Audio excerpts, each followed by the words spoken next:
Testing for YouTube. Testing for YouTube.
It's a 30-second delay.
Test 1, 2, 3.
Good morning, everyone.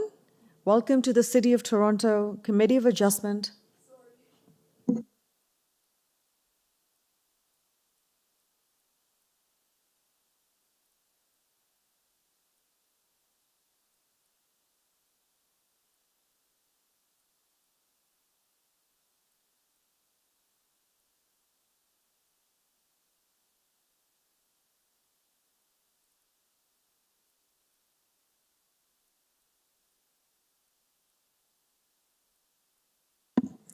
Testing for YouTube. Testing for YouTube audio.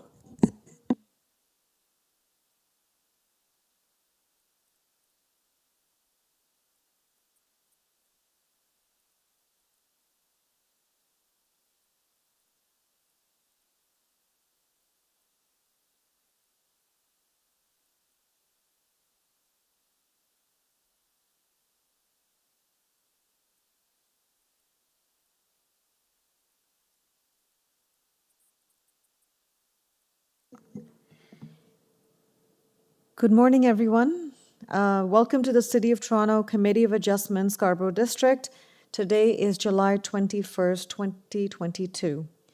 Due to COVID-19, Committee of Adjustment public hearings are being conducted virtually by electronic means through WebEx Webinar, an online digital platform, and stream on the Toronto City Planning YouTube channel. Participants who have registered in advance will be able to make their presentations to the committee using WebEx Webinar, which is moderated by city staff. Anyone wishing to view the hearing may watch on YouTube. Participants who have registered in advance will be connecting with their computer, tablet, smartphone, or telephone. All participants will be automatically muted upon entry. When your item is called, each participant will be unmuted by the moderator, one person at a time. We ask that you also mute your devices until you are called on to speak. This morning, Committee of Adjustment is running a pilot test during this session of our hearing to offer attendees the option to appear by video. Those attendees that have registered in advance to attend the video will be temporarily upgraded to panelist when your item is being held. During this time, your camera will be enabled. You will only be visible during your 5 minutes allotted speaking time. At all other times, your video will be disabled and you will be reinstated as an attendee. Committee of Adjustment staff will share presentations submitted in accordance with the written submission deadline. Members of the public and participants are not allowed to use share screen or any other panelist controls during a video appearance.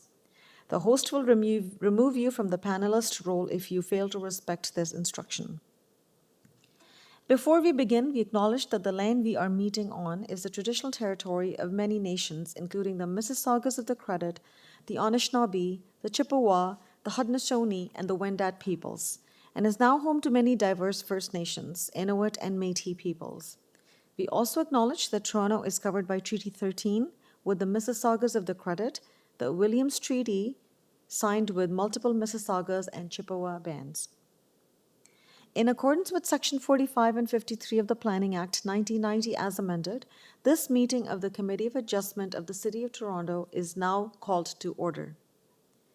The Committee of Adjustment considers applications for variances from the provisions of the zoning bylaw that applies to a property, permissions to extend or alter lawful non-conforming uses, and consents to sever property to create new lots. Anyone in attendance today who wants to receive a copy of the decision of the committee on any application must submit a written request for a decision by email. Please ensure that you include your name, address, and email address because the Committee of Adjustment and the Toronto Local Appeal Body, the TLAB, will be sending notifications and appeal updates by email. If you do not agree with the decision of the committee, decisions may be appealed to the TLAB, or in some limited circumstances to the Ontario Land Tribunal or the OLT. Appeal instructions are set out at the bottom of the decision of the committee. In terms of the hearing procedure today, I will call each item in the order that it's listed on the agenda. When making your submissions where an application is uncontested, the agent or the applicant may proceed with their presentation if desired. When the committee does not require a presentation, applicants are to advise the chair should they wish to speak to the committee. The committee may ask questions or take the matter into committee for a decision. Each speaker, including the applicant or the agent, will be given a maximum of 5 minutes to address the committee. I will comment when you are reaching your 5 minutes. When addressing the committee, please clearly state your name and address. Please remember to confine your remarks to the matters that have been outlined in the application. The applicant or the agent will proceed first and will make a presentation to the committee on the application. Please note that the committee may not entertain revisions to the proposal at the hearing today. The committee may decide to defer the application if it is substantially revised to ensure that the revised application is accurate and that all those who are entitled to receive the notice of the revised application are informed of the changes. Then individuals either in support or in opposition to the application will be invited to speak. I must make a note here that we are here to listen to you for sure, but if you repeat your comments, it will not advance your cause. If you have multiple speakers, I suggest that you nominate a spokesperson to convey the comments to the committee so that it is more time efficient.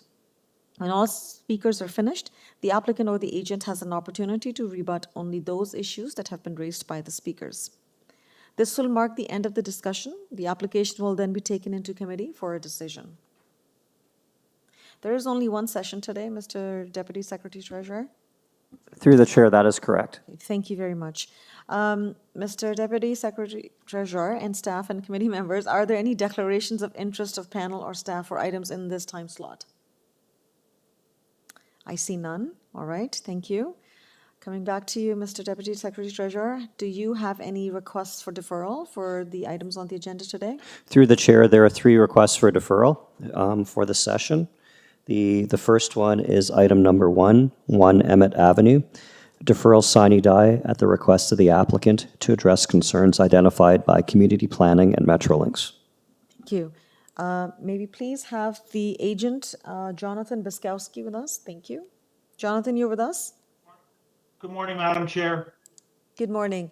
So I understand you have requested for deferral on this item to Correct. allow you time to address some concerns that have been identified by community planning and Metrolinx. Correct, Madam Chair. Okay, thank you. Members of the committee, we have a request for deferral for reasons identified. Do you have any concerns with the request? I see none. If there are no concerns, can I please have a motion? Member Said, please go ahead.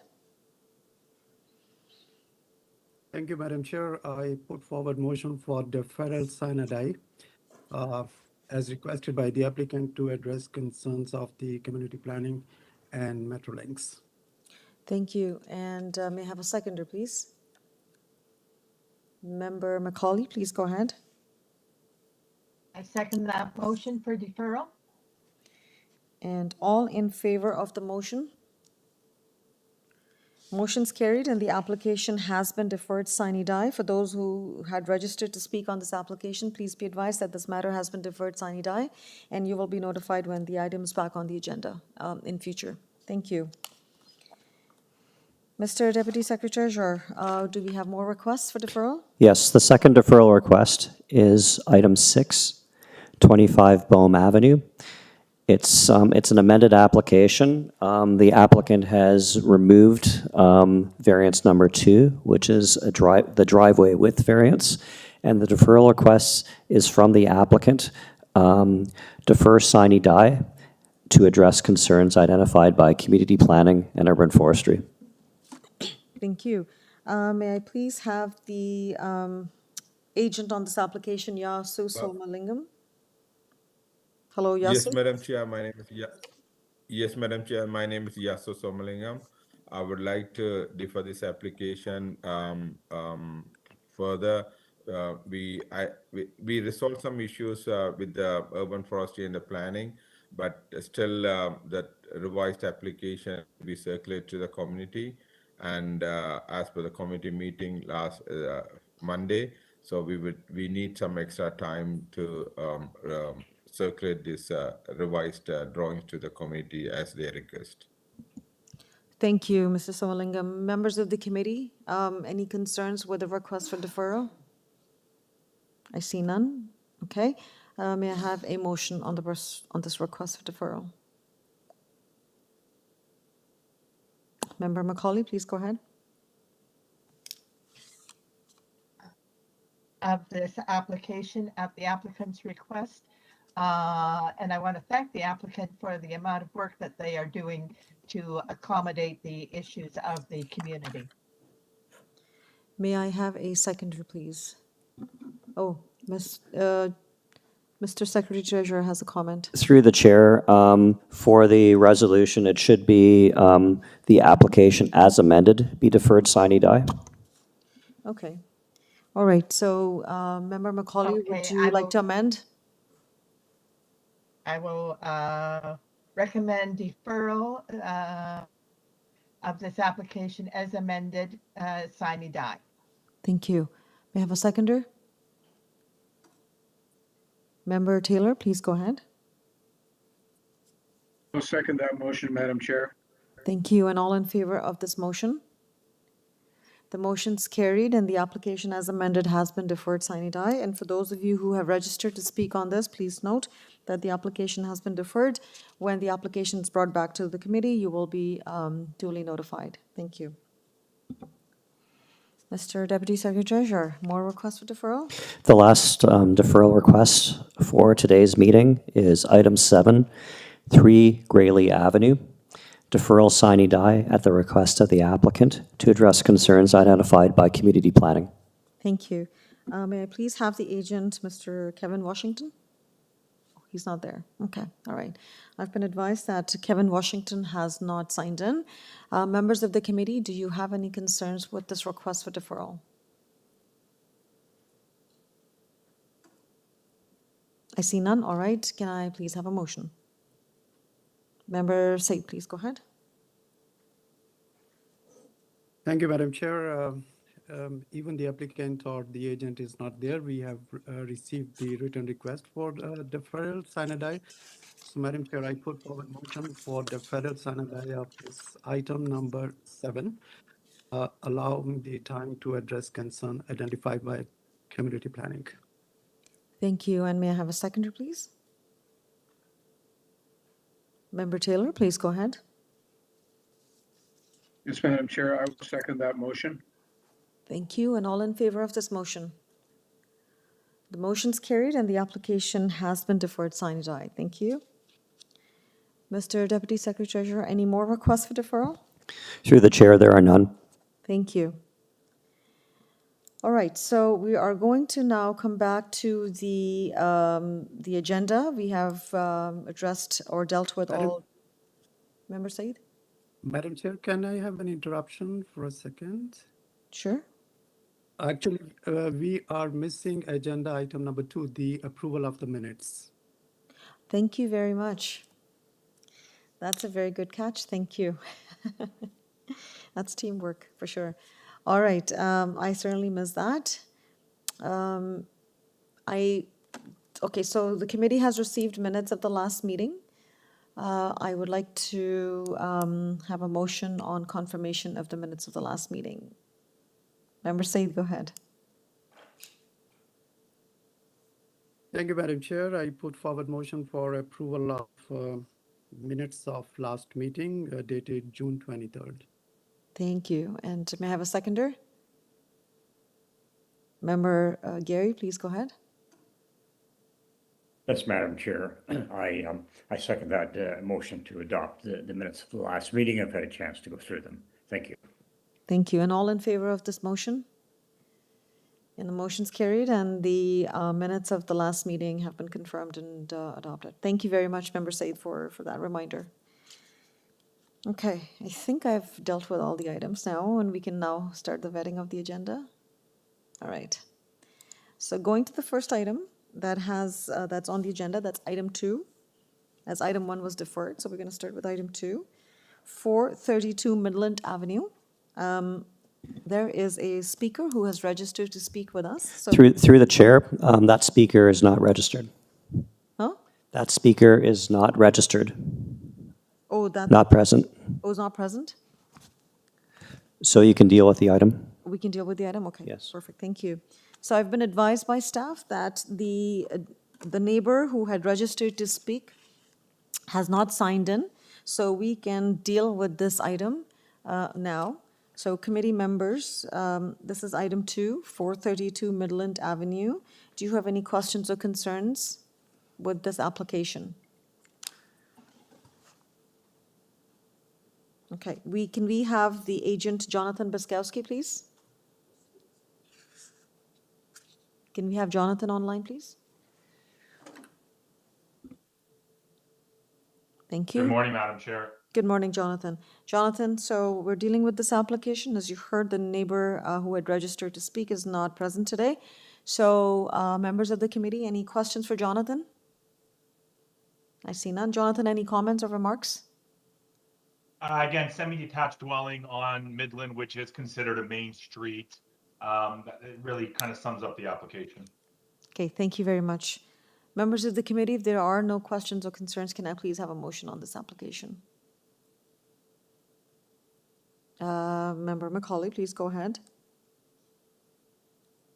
Thank you, Madam Chair. I see that this is a consent to two new lots on Midland, and it's accompanied by 2 variance applications for each lot.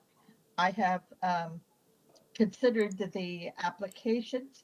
The consent application has conditions from development engineering and urban forestry.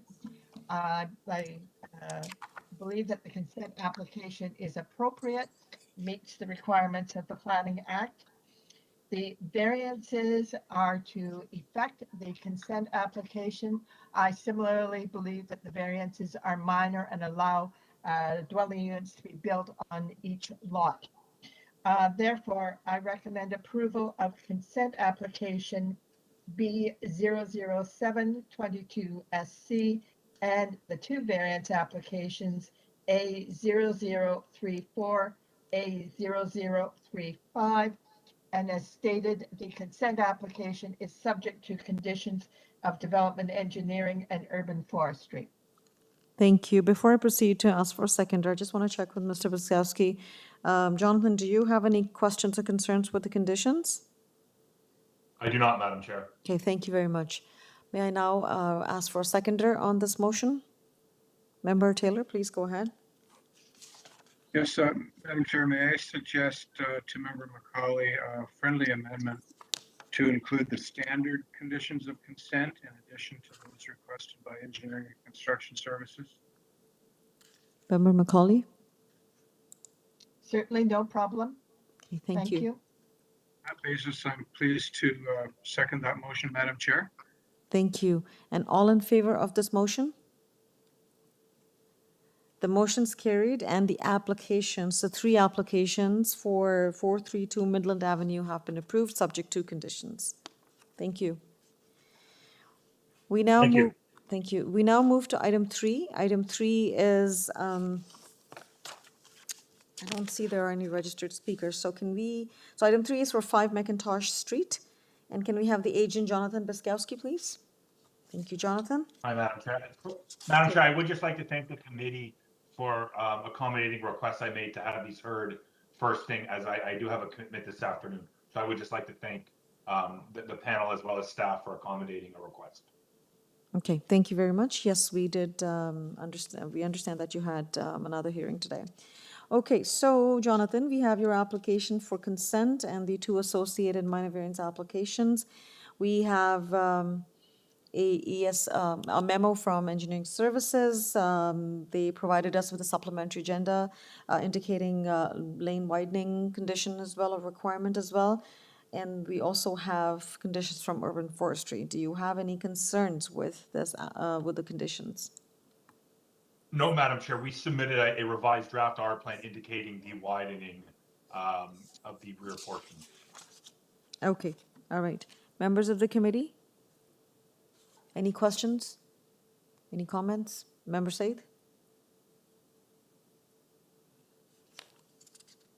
Thank you, Madam Chair. Actually, there were 2 questions. Thank you, Jonathan, for acknowledging the conditions, and that was my first question. Coming towards, I understand the proposal is to sever the property into 2 lots, and those lots, I have some concerns and need your clarification regarding the frontage of the lots. Without referring to, for the time being, without referring to the precedents or what's the lot study shows in the area, could you just clarify that this lot size is appropriate? I understand the requirement is quite big as what you're proposing there in terms of frontage.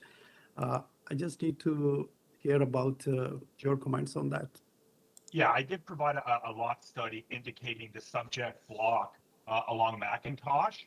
And as we see from the lot study I provided, there are both new dwellings, which were created by way of a severance, as well as existing dwellings that were not created as part of a severance that match the frontage at 7.62 meters.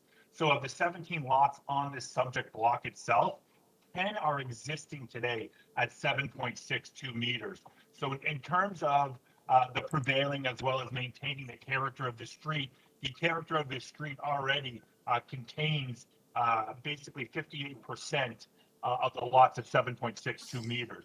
So I would feel that this would just again be an addition to what already exists on the street in greater numbers.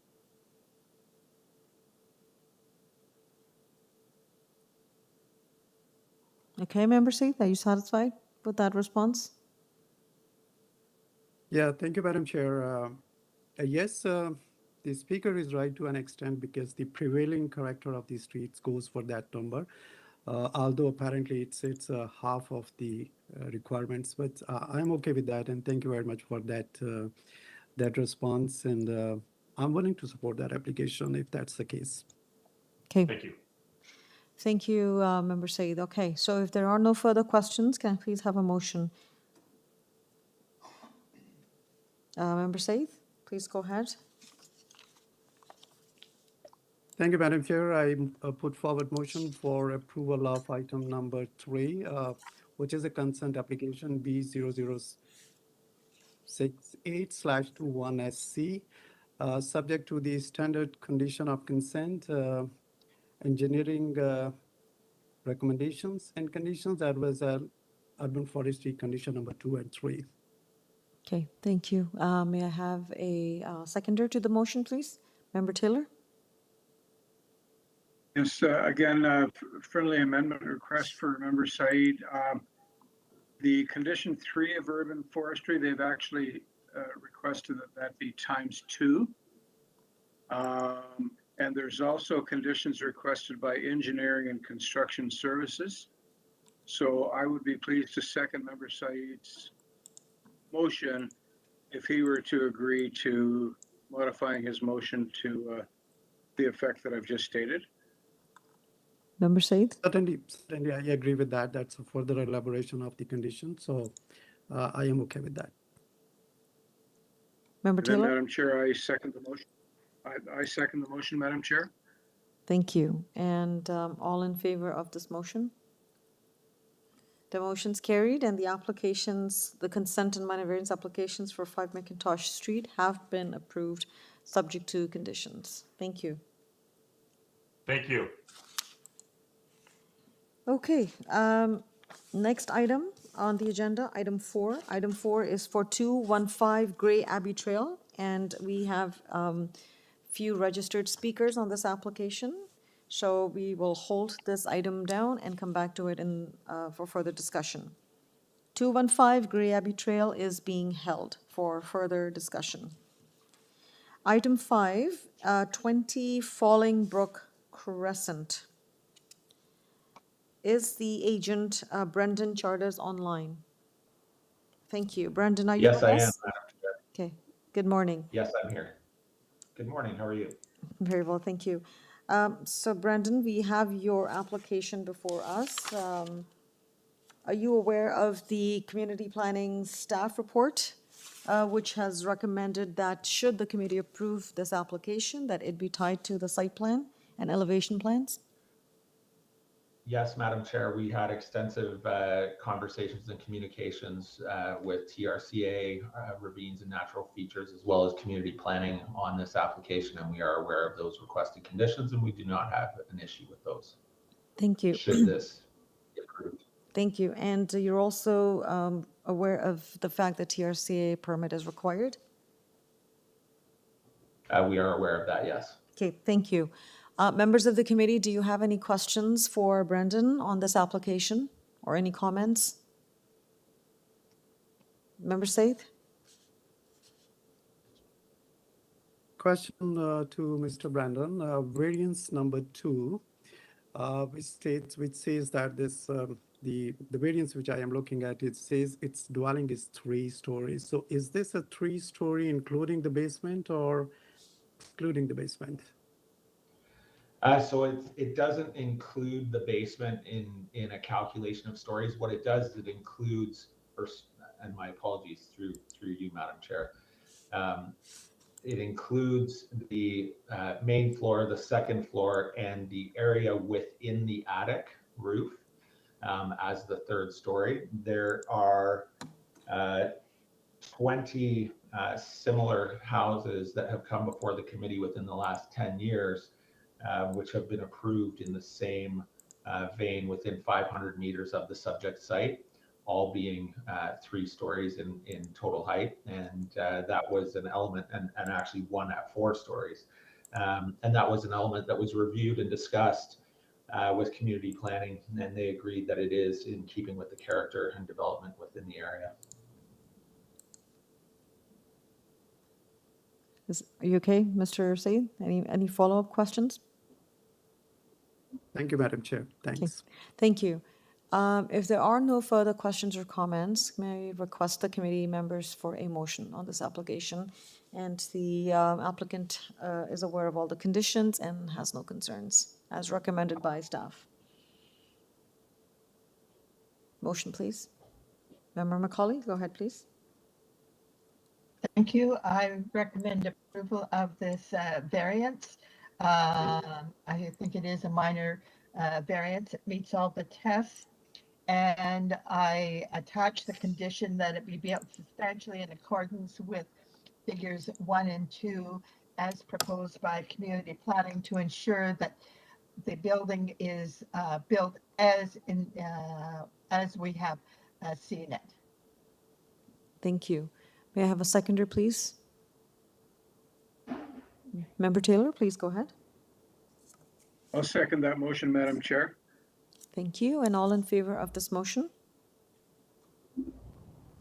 The motion is carried and the application has been approved, subject to conditions. Thank you. Thank you, Madam Chair and members of the committee. Okay, we now move on to our next item, item number 8. Item number 8 is 61 Lynn Road. And can I please have the agent, Jay Smith? Thank you. Jay, are you with us? I am, Madam Chair. Jay Smith, agent for the application at 61 Lynn Road. Okay, thank you, Jason. So Jay, we have your application before us, and it is a minor variance application. Members of the committee, any questions or comments for Jay? There are no conditions. I see none. All right, if there are no questions or comments for Jay, can I please have a motion? Member Said, go ahead. Thank you, Madam Chair. The 3 variances before the committee, I believe those are minor. These are about the floor space, number of stories, and the platform size. These are appropriate, so I put forward motion for approval of item number 8, and there are no conditions to it. Thank you. May I have a seconder, please? Member McKay, please go ahead. Yes, Madam Chair, I second that motion to approve this variance. Thank you. Thank you. And all in favor of this motion? And the motion is carried, and the application for 61 Lynn Road has been approved. Thank you. Madam Chair. We now move to item 9. Item 9 is 16 Bluebird Place. Can I please have the owner, Francesco Bertaglia, please? Hello, Francesco? Hello. Hello, good morning. Good morning. Morning. Madam Chairman and committee. Thank you. So we have your application before us. It's item number 9 on the agenda, and it is a minor variance application. Do you have any comments at this time? No comment, just available for questions if needed. Thank you. Members of the committee, do you have any questions for Francesco? All right, I see none. If you do not have any comments or questions, can I please have a motion on the application? Item 9, 16 Bluebird Place. Member Taylor, please go ahead. Yes, Madam Chair, I find the requested variances are very minor in nature and meet the other tests on the Planning Act as well. So I move approval without conditions. Thank you. And may I have a seconder, please? Member Said, please go ahead. Thank you, Madam Chair. I second the motion for approval. There are no conditions attached to that. Thank you. And all in favor of this motion? The motion is carried and the application has been approved without conditions. Thank you. Thank you. All right, so we now move to item 10. Item 10 is 27 Lansfield Avenue. Although there's a registered speaker, but I want to check with staff if the speaker is available online. Through the chair, the speaker is available. Okay, thank you. So item number 10, 27 Lansfield Avenue, will be held for further discussion as we have a neighbor who has registered to speak with us. Thank you. Item 11 is 11 Nielsen Avenue. There are no registered speakers. We have the agent, Mike D. Oliveira. Mike, are you with us? Hi, good morning, panel. My name is Mike D. Oliveira. I'm here representing 11 Nielsen, and I'm with Easement Design located at 911 Davenport Road. Thank you.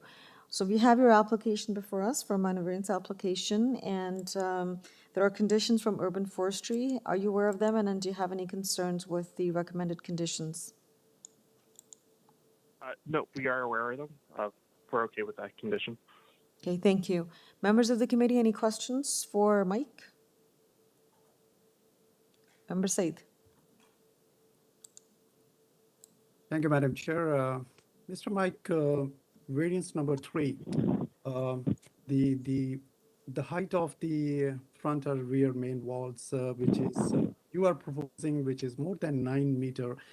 Is this going to be like the height is like 100% of these exterior? I mean the front and rear walls, or is there a variations at different levels? No, there is variations. If you look at our proposed elevations, this is really being taken at the worst case scenario, which is the front main wall. This is because of the width of the additions at the front. Sorry, it isn't, not additions, but the width of those portions of the roof at the front of our dwelling. If you look at the side and rear, the shape of our roof makes the main walls on those sides much lower. Our overall height here for the main wall is being taken from the very peak at the front, which is much worse. So if you zoom in on those numbers there, you can see we're about 2 meters less than what they're measuring from if you were to measure it along the side walls and the rear. This is also in characteristic with the neighborhood where further up the street at 21 Nielsen, there's a house with a similar style on the front, but that's something similar to us where the roof changes towards the sides and rear of the property. It's okay, Mr. Said. Do you have any follow-up question? Thank you, Madam Chair. I do have the concern on this height, but as Mr. Mike elaborated on that and looking into the character of the street, I was looking at the street through Google, and I found that there are houses of similar height. So since it is matching with the character of the street, I am okay with that. Thank you for the elaboration on that. You're welcome. Thank you. If there are no further questions, can I please have a motion on this? And the applicants confirmed that they're aware of the conditions of urban forestry. Mr. Said, go ahead. Thank you, Madam Chair. I put forward motion for approval of item number 11. I believe all the 5 variances about height, lot coverage, driveway width, they are minor in nature, appropriate. Applicant is aware of the urban forestry condition number 1, so I put forward motion for approval of this application subject to urban forestry condition. Thank you. And may I have a seconder, please? Member Taylor, please go ahead. Yes, Madam Chair, I will second that motion. Thank you. And all in favor of this motion? The motion is carried, and the application has been approved, subject to conditions of urban forestry. Thank you. We now go to our next application, which is item number 12. Item 12 is for 14 Glaive Drive. 14 Glaive Drive. I believe that the applicant has requested that this matter be held. Through the chair, the applicant has not requested it. There is a partial refusal. You may wish to ask the applicant if they agree with the recommendations before holding it. All right, thank you. Thank you for that clarification. So can we please have the Applicant online or the agent, Antonio. Yes, Antonio is present. Good morning, Antonio. Sorry. So we have your application before us. There is a staff report from community planning, and the recommendation is that the committee refuses variance number 2 and 4. And if it's approved, it's tied to the site plan. Do you have any concerns with this recommendation, or would you like to further discuss this and you have concerns with this? Yeah, we would like to further discuss this because upon some review, multiple in the area represent a smaller setback to requested. Okay, all right. So we will hold down this item and come back to it in the main body and then discuss this further. Thank you. Thank you, Colin, for that. So item number 12, which is 14 Glaive Drive, is being held for further discussion. Item number 13 is 4 Todd Road, and we don't have any registered speaker. Can we have the agent Glenn Rubinoff, please? Glenn, you with us? Yes, I am. Good morning, Madam Chair. Good morning. So, Glenn, we have your application before us. It's a minor variance application for 4 Todd Road, and there are conditions of urban forestry on this application. And are you aware of the conditions, and do you have any concerns with them? No, they're fine. Thank you. Okay, thank you. Members of the committee, do you have any questions for Glenn? I see none. All right, if you do not have any questions or concerns with this application, could you, can we move forward with a motion, please? Member Singh, please. Thank you, Madam Chair. To my opinion, the variances before the committee, which is about the FSI height, wall height and platform, these are minor in nature, appropriate. So I put forward motion for approval of item number 13, subject to the urban forestry condition number 1 and condition number 2. Thank you. May I have a seconder, please? Member Macaulay, please go ahead. In that motion? All right, Member Macaulay seconds the motion. All in favor of this motion? All opposed? Member McKay opposes the motion. However, the motion is carried and the application has been approved, subject to urban forestry conditions. Thank you. Item 14. Okay, item 14 is for 86 Craigley Drive. And I note that there are neighbors who have registered to speak, so we will hold down this item and come back. So item number 14, which is 86 Craigley Drive, is being held for further discussion. Thank you. Item number 15, 332 Conlins Road. There are no registered speakers. We have the agent Yasu Somalingam. Okay, hello, Yasu. Yes, Madam Chair. Yes, Madam Chair, this is Yaso Somring. I'm the authorized agent on this application. Okay, thank you. So Yasu, we have your application before us for minor variance, and there are conditions recommended by urban forestry. Have you read them, and do you have any questions or concerns with those? Yes, Madam Chair, we agree with those conditions. Okay, thank you. Members of the committee, do you have any questions, comments, concerns for this application? Member Said, please go ahead.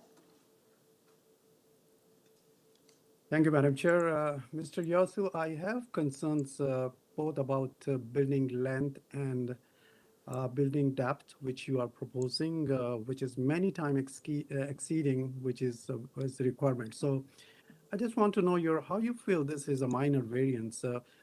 For example, in variance number 4, the building depth you are asking is Member 80 meter. Member Said, if you allow me to interrupt for a moment, if you think it's going to, you need more time to discuss this, and if you have more concerns, would it be appropriate to hold down this item and come back? We're vetting the agenda right now. Madam Chair, if this could be answered quickly, we can go. Otherwise, I will prefer to be holding it. Okay, sorry to interrupt you, but Member Macaulay has her hand up. Yes, Member Macaulay? Madam Chair, I would prefer that this item be held. I have a question as well. Okay, all right, that makes sense then. All right, so two members have questions and comments on this application. So Yasu, we will hold down this item and come back to it. Okay, Madam Chair. Okay, so item number 15, which is 332 Conlins Road, is being held for further discussion. Members had some questions. Okay, the next item, item 16, 12 Valhalla Boulevard, and we have the agent Orod Tajdaran with us. Hello, Orod. Hello? Hello, can you hear us? Yes, I'm hearing you guys. Okay, Thank you so much. no problem. All right, so Orod, I don't know if I'm pronouncing your name correctly. It's Orod? Yes, you're doing really good. Thank you so much. My name is Ortaj Daran. Yes, it's a little bit strange, I know. Okay, no problem. All right, so Orod, we have your application before us. And do you have any comments at this time?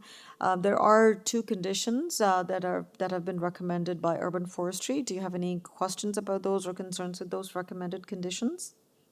No, I saw those. We are agreed to apply for the application to Urban Forestry to injury and pay that amount of money. Excellent, excellent. Okay. Members of the committee, do you have any questions or comments on this application?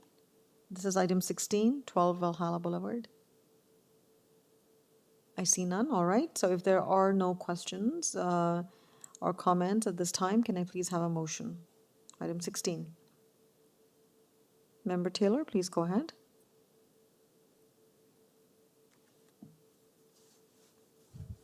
Member Taylor, you're on mute. Apologies. No problem. Madam Chair, I find that the variances requested meet the four tests under the Planning Act, and I move approval subject to urban forestry conditions 2 and 3. Okay, thank you. And may I have a seconder, please?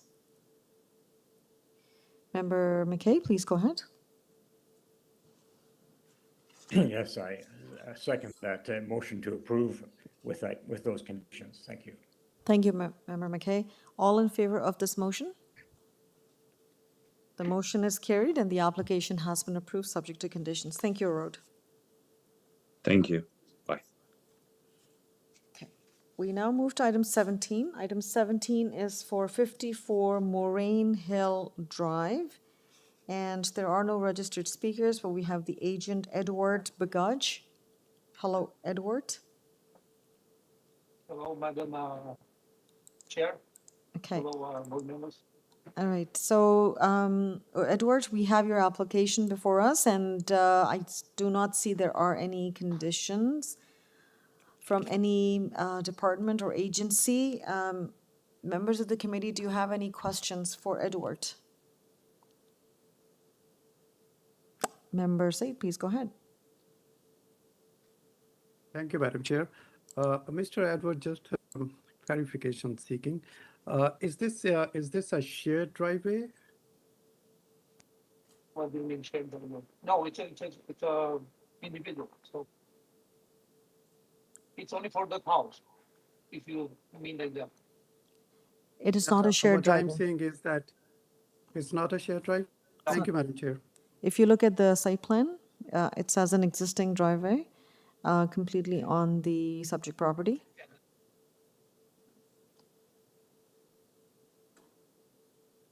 Can you zoom into, Eric, if you don't mind, can you zoom into the particular driveway?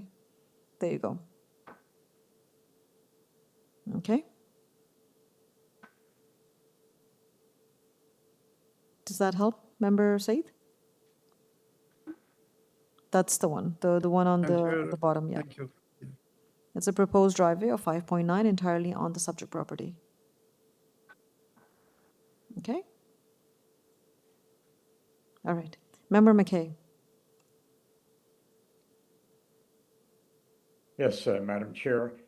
Yes, I had a concern over the driveway, which is almost 6 meters in width, and perhaps the applicant can just address that. Is there a need here for that large yeah, that larger driveway width.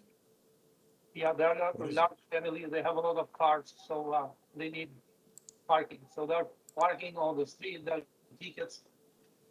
And so they park there on the grass, they got tickets from the city, so they have cars. They can, no, I can show you the tickets from the city, that's why we went to did the application for the extended driveway. All right. And most of the, you can see the neighbor has the 6 feet and others have double driveways. Okay, Member McKay, are you satisfied, or is there a follow-up question?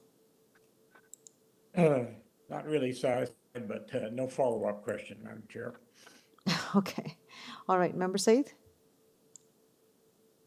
Thank you, Madam Chair. Hope I am not taking time and during debating, but still a short clarification, Mr. Edward. Your property at this location make also a point for this, the width of the driveway. You are at the intersection of Moraine as well as Corundum Crescent, right? Tell me, how far this driveway is from the nearest stop sign? So staff has the aerial view up on the screen. It's just, yeah, Edward, go ahead, far please enough. carry on. Yeah, I don't know how far, but it's far enough. If you can see on the screen, I don't see any concerns like that because the other part that we're extending it's further than the line. So the existing is close to the line. If we are considering that as a problem, so we're getting closer to the property line with the addition. Not, no. Okay. Member Said, so as you can see, it is, what, 2 properties north of that intersection. It has the T intersection across.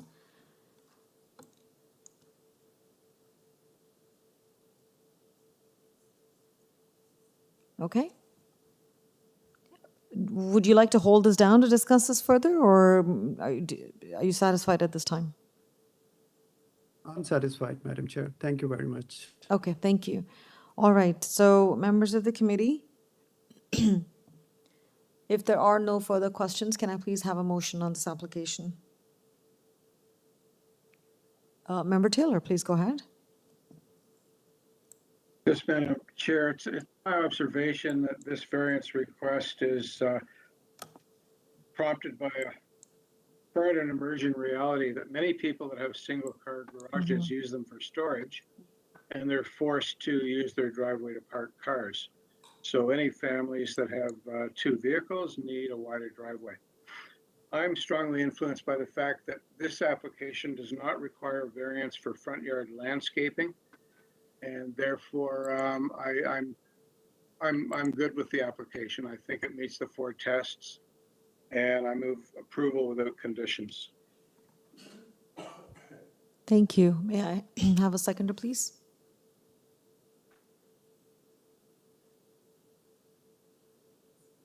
I will second the motion. All in favor of the motion? All opposed?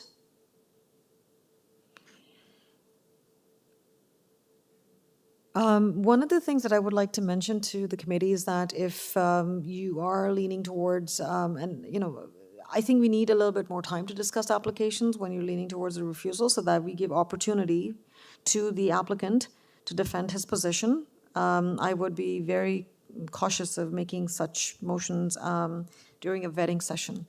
If you have any concerns, it is our duty to give the applicant an ample opportunity to plead his case. So on this note, Member McKay? Well, that's fine, Madam Chair, so I would ask that this be held to this item. I would like to hold this item because I don't think it was appropriate for us to make a decision during the vetting session if we had concerns with the application. Thank you. So I'm going to dismiss this vote, and we will come back to it in the main body. So this application will be held so that the applicant can provide evidence and justification for the proposed, for his application. Thank you. So Edward, we are going to hold down this item and come back to it to further discuss, to allow you time to explain and justify your application, okay? So item number 17, which is 54 Moraine Hill Drive, is being held for further discussion. Item number 18, 5 Chalice Court is being held because we have a list of registered speakers to speak on this. So item 18, 5 Chalice Court is being held for further discussion. Item 19, 42 Weir Crescent and 15A Pickford Road. It is a consent and minor variance application. There are no registered speakers, but we have the agent, Mark Lee, with us. Mark, are you with us?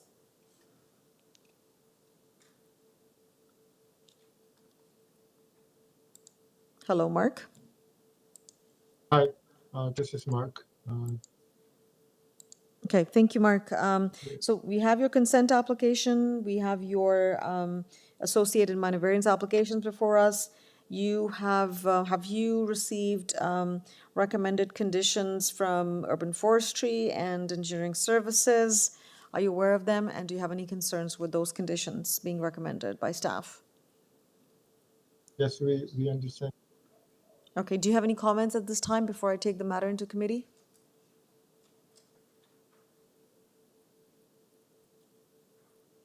Okay, I will take the matter into committee now. Members of the committee, do you have any questions or concerns with this application? Member Macaulay, please go ahead. Thank you, Madam Chair. It's more a comment. I see that what we've got here is a realignment of lot lines to create two lots. It's somewhat unusual, but taking a look at it, it makes a lot of sense. We have created two reasonable lots, one on Weir and one on Pickford, and the variances support those lots. So my only comment was that this is rather unusual to see a realignment of the property boundaries, but everything appears to be in order, and I have no concerns. I see that staff are recommending approval subject to the normal conditions. The standard conditions and engineering services conditions and urban forestry conditions. Right. Okay, thank you. So is that a motion, Member Macaulay? If there are no other comments, I will put forth the motion. First of all, for the consent application, approval as it appears to be appropriate and meets all the conditions. And secondly, I would put forth a motion for the two variance applications, which predominantly deal with lot area. That's variance application A256 and A190. And the consent application is subject to the standard conditions of development engineering. Standard conditions of consent, conditions of engineering services, and urban forestry. Okay, may I have a seconder, please? Member Said, please go ahead. Thank you, Madam Chair. I second the motion for approval of item number 19, both consent application B0009 and two attached minor variance applications subject to the conditions as stated in the motion. Thank you. And all in favor of the motion? The motion is carried and the applications have been approved, subject to conditions as noted. Thank you. Item 19 approved. We now go to our next item, or the last item on the agenda for today, item 20. Item 20 is for 4304 Lawrence Avenue East and 350 Mans Road. And we have a consent application and two associated minor variance application for this property. There are no registered speakers, but we have the owner with us here today, Peter Harichand. Hello, Peter, you're with us? Yes, good morning, Madam Chair. Peter Harchand. Good morning, Peter. So, Peter, we have your applications before us, and have you received comments from or conditions from Engineering Services and Urban Forestry, and do you have any concerns or comments on those? No concerns at this time. Okay, thank you. Members of the committee, any questions for Peter? Any concerns on this application that you want to discuss this further? Member Said. Thank you, Madam Chair. As the applicant is proposing two lots through severance application, these two lots are quite identical in lot size, and the lot size, to me, my concern is very inappropriate. This is very small, unless the applicant can give us some good rationale and tell us about the other lots in the area so that it could be matching with the character of the area. So what I'm Yes, hearing. it does match with the character. So what I'm Sorry. hearing from you is do you want further discussion on this, or do you want to, would this be a quick one? Member Said. Madam Chair, it could be a quick one. Okay, all right. So Peter, please go ahead and respond. Yes, we do have 4,300. They have a proposal. They already have a permit application that's been approved, which has a similar or smaller lot size, 4,300. And then on Orchard Park, closer to Kingston Road, you have smaller lots there with bigger properties that went up. So this is in conformity with houses in the area. Okay, so the aerial is on the screen, as you can see. Member Said?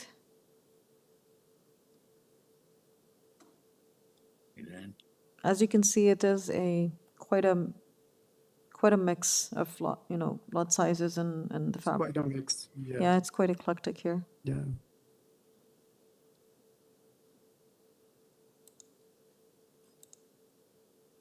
Okay, all right. Member Macaulay, go ahead, please.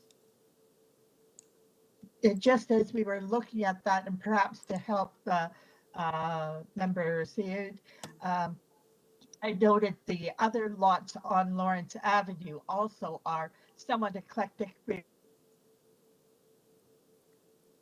West Hill Drive, we have small lots fronting onto Lawrence. I think some of those are consent applications that we dealt with in the past 2 or 3 years. Mm-hmm. So I have no concern with the lot sizes. I believe there's road widenings also required on Lawrence. It's all part of the consent application. But in my opinion, the lot sizes in the consent application is appropriate. Okay. Any follow-up question, Member Said? Do you still wish to hold this, or are you satisfied right now? Madam Chair, I am satisfied with that, and to me, I'm willing to support this application. Thank you very much for this time. Okay, all right, thank you very much. If there are no further comments, can I please have a motion on this application? Member Said, go ahead. Thank you, Madam Chair. I put forward motion for approval of item number 20, consent application B0024, subject to the standard condition of consent, ECS engineering recommendations or conditions, as well as urban forestry condition number 1 and 2, as well as approval of the 2 attached minor variance applications. Thank you. Member Macaulay? I will second that motion. Thank you. And all in favor of this motion? And the motion is carried. Item 20 has been approved, subject to conditions. Thank you. This brings us to the end of the... Thank you, Madam Chair, members of the committee. Thank you. Thank you. That brings us to the end of the agenda for vetting. I will recap the items that have been held with everyone, just to be correct. Item 4, Item 9, sorry, item 10, not item 9, it's item 10. Item 12, item 14, item 15, item 17, item 18, and that's it. Perfect. All right, so let's start with the first item that has been held. And the first item that has been held is 215 Gray Abbey Trail. And I must say that there is a long list of speakers, so all those who have registered to speak, please find your place and be prepared because I will be coming to you in a few minutes. We will start with our agent here, Jesse Raju Kenneth. Jesse, you with us? Sure, my name is Grace, and here I am representing 215 Gray Bay Trail. Thank you. Okay, so Jesse, I just want to confirm with you before you begin, we have 2 agents registered. Would you be speaking or would Faisal would be speaking today? I will be speaking today. Okay, all right, so go ahead, Jesse, you have 5 minutes. Please describe your application or if you have any comments. So yeah, thank you for having me here, and good morning to all the committee staff members. We have applied for 5 variances here. The first variance is regarding the lot coverage, and this time we have the allowed lot coverage is 0.33, and we for 39.80 percentage, which is a difference of 6.8 percentage from the allowed. And I would like to represent talk second and fifth item together. The perimeter height of the flat roof is 7.2 and we provided 8.33. I would mention that we proposed only 1.13 meter above the permitted one. And the third item is rear yard setback. It is 8.2 is the required one, and we are proposing this time 8.06 meters, which is only 0.14 less than the allowed. And the fourth item is the permitted floor area, which is 0.5 is allowed, and then we are proposing 0.72 times, which is only 0.22 times than the allowed.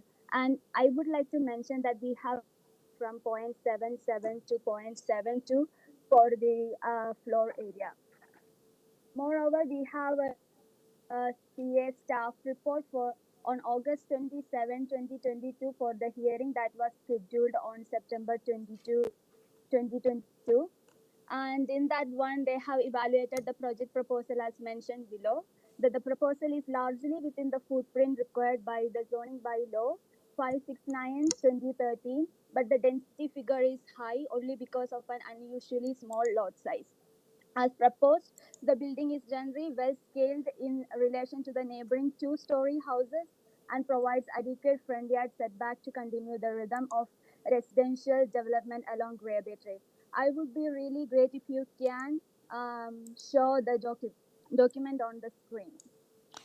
Eric, may I please request you to pull the site plan on the screen? Are you referring to the site plan, Jesse? No, it is the CA staff report. Oh, community planning staff report. Yeah.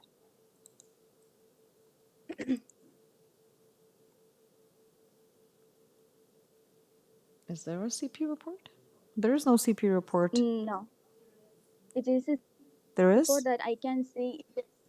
Yeah, there was a, okay. Yeah, I can Through the chair, there was a previous staff report. There was a previous staff report in the previous agenda, community planning staff report. Yeah, so they have supported the 8 variances, which was comparatively high than what we are proposing right now. So they studied and they were supporting on that time. But this is like from last year. Yeah, this is the, so we have this, they one when we had 8 variances. Right now we have reduced the variances and eliminated 3 variances. Okay, so in my opinion, this would be very different because now you have 5 variances before the committee today, and those have been revised. So I'm not sure what you're trying to connect, but I see where you're going. you basically are saying with 8 variances, they were on Yeah, they board. supported actually. Okay. Yeah, yes, exactly. And to satisfy the neighbors from the last time we have eliminated the setback variances, there was a variance that they are encroaching into the setback on the north side, so we eliminated that. And there was an issue with the mezzanine floor, and we eliminated that as well. On this time, I would like to thank all the neighbors to taking the time and having the comments on the proposal. I believe I have addressed all the comments previously right now at the moment. Moreover, I wanted to add that the client went to the couple of houses and tried to explain the latest changes. However, he was not welcomed appropriately and have not received any support from the neighbors. And there are new houses that has built in this neighborhood, such as for Poplar Road, 6 Poplar Road, 189 Grey Bay Trail, 473 Gilwood Parkway, 481 Gilwood Parkway, with the new architectural features. And comparing with the existing bungalow houses with the proposing new build houses will not be an appropriate comparison. We do not have any objection from the community planning staff members at this point of time. Hence, I am requesting the committee members to consider the application and the efforts that we have put to eliminate all the variances and bringing up to just 5 variances. Thank you. Thank you for having me right. Okay, thank you, Jesse. Staff would like to say something at this point? Oh, the time, I'm sorry. Okay, I was reviewing the plans. Thank you, Jesse, for your time. I have a question. So this application, I appreciate the revisions, and we've taken a look at what the revisions are. This application was deferred twice so that the applicant had the opportunity to meet with the neighbors. From what I'm hearing from you is that then your client tried to contact or meet with the neighbors, but it was not very successful. Did your client go to the door or send letters or try to hold like a community meeting? Well, how did it happen? So yeah, thank you, Madam Chair. So the client went to 217 Grey Bay Trail and 213 Grey Bay Trail. 217 Grey Bay Trail, they mentioned that they don't have any objection, but they told to the client that they won't be able to give because there are rest of the all other people are providing the objections. And 213 Grey Bay Trail, they mentioned that they are kind of they all the names this 213 Grey Bay Trail owners. So she mentioned that we have the objections, and rest of all the neighbors have the objections. So the client took a time to go to the neighbors and try to explain the latest changes, the variances. So I believe this is what we can do from the client side and from our side. So I would request to look into the latest proposal that we have made, and it would be really great if you can provide a appropriate decision at this point of Yeah, time. I'm hearing you. Thank you. Yeah, that's what we're here for, right? To make a decision on this application. But what I'm trying to get at is when your client reached to the neighbors, because that was the whole purpose of deferral, right? So that your client gets the time. And then it appears that he did make an effort and he reached out as best as he could. Yes. Were the neighbors in particularly concerned about a particular variance, or they were just generally concerned about everything in this application? They were concerned about the floor area as well as, but you can see that it is because we have this small lot area, and then right now we are not encroaching into the setback. So this is the neighbors are just concerned about the enlarged facade and the lot coverage. Okay, so basically the size of the size of the house is what they're concerned with. Yeah. Okay, all right. A huge amount. Yeah. Thank you so much. Okay, thanks, Jesse. Members of the committee, do you have any questions for Jesse at this time? Member Macaulay, go ahead, please.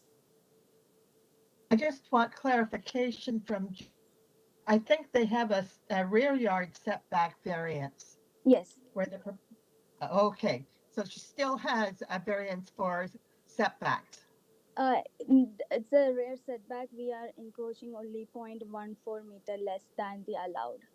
It is 8.20 is the permissible, and we provided 0.6. So it's, Yes, I just wanted to be clarified that you still want that. Yes, we do have a. and Okay, and you thank want to you. keep that? Yes, because we have reduced a lot. Okay. And this, and then we want to keep it. Yeah. Yeah, no, that's fine. We just wanted to confirm because I think you're right, Member Macaulay. She mentioned that there's no encroachments in the setback, so I think it was good to confirm that that's still on the notice and that is still going forward. Okay. Thank you. Member Said, please go ahead. Thank you, Madam Chair, and thank you, Jesse. You have been trying to resolve some of the issues mentioned by the committee as well as by the neighbors. Coming towards variance number 1, which is the lot coverage, and this has been a point of concern both the time when this proposal came to the committee. This time you are proposing a lot coverage of 39.80%. Could you just give me how much it equates to the square meters? And then I will do a follow-up question on that. It's the, okay. It will be 190.98 square meters. Exactly. So this time you are proposing the lot coverage, which equates to 191 square meter, as against the standard, the maximum allowed is about 158.30 square meter. And you can see the difference still in the lot coverage is exceeding. The allowed one is 158 and the proposed one is 191 square meter, right? And the difference is, if I do the simple math, which is 33 square meter. Is that correct? Yes, that's correct. And that has been a matter of concern during the meetings, both by the committee and, as I mentioned, we hear from the neighbors too. So what is your point on this? Is still the lot coverage is Yes. exceeding? Yeah, thank you, committee's member. So we previously have 48% and then we reduced to 39.80%. And this, the exceeded amount of lot coverage is because of the lot area. And then you can even see that even though the staff report was on August, the previous was on the previous hearing, they have mentioned that it is only because of the unusual small lot size, and then all the building is generally scaled into the relation of the neighboring two-story houses. So I believe that even if this is that we can achieve at this point of time. We know that it is going to the 33 square meters more than the allowed. It's because I believe it is the area of the lot compared to the other lot sizes. Thank you. Okay, thank you very much. Members of the committee, any further questions, or can we move to speak with the residents? I think we can move to speak with the residents. Okay, so our first resident who would like to speak today and who would apparently be on video is Christy Stitt. Christy, are you with us? Yes, I am. Good morning, Madam Chair and members of the committee. My name is Christy Stitt, and I'm here today on behalf of... Just give me a moment. She has to be on video? Yes.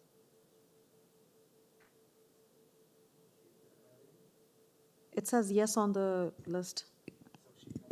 Through the chair, Okay. Christy, you have been promoted to a panelist. You are able to turn on your video from your end. Okay. Perfect. Yes, we can see you, Christy, now. Okay, thank you.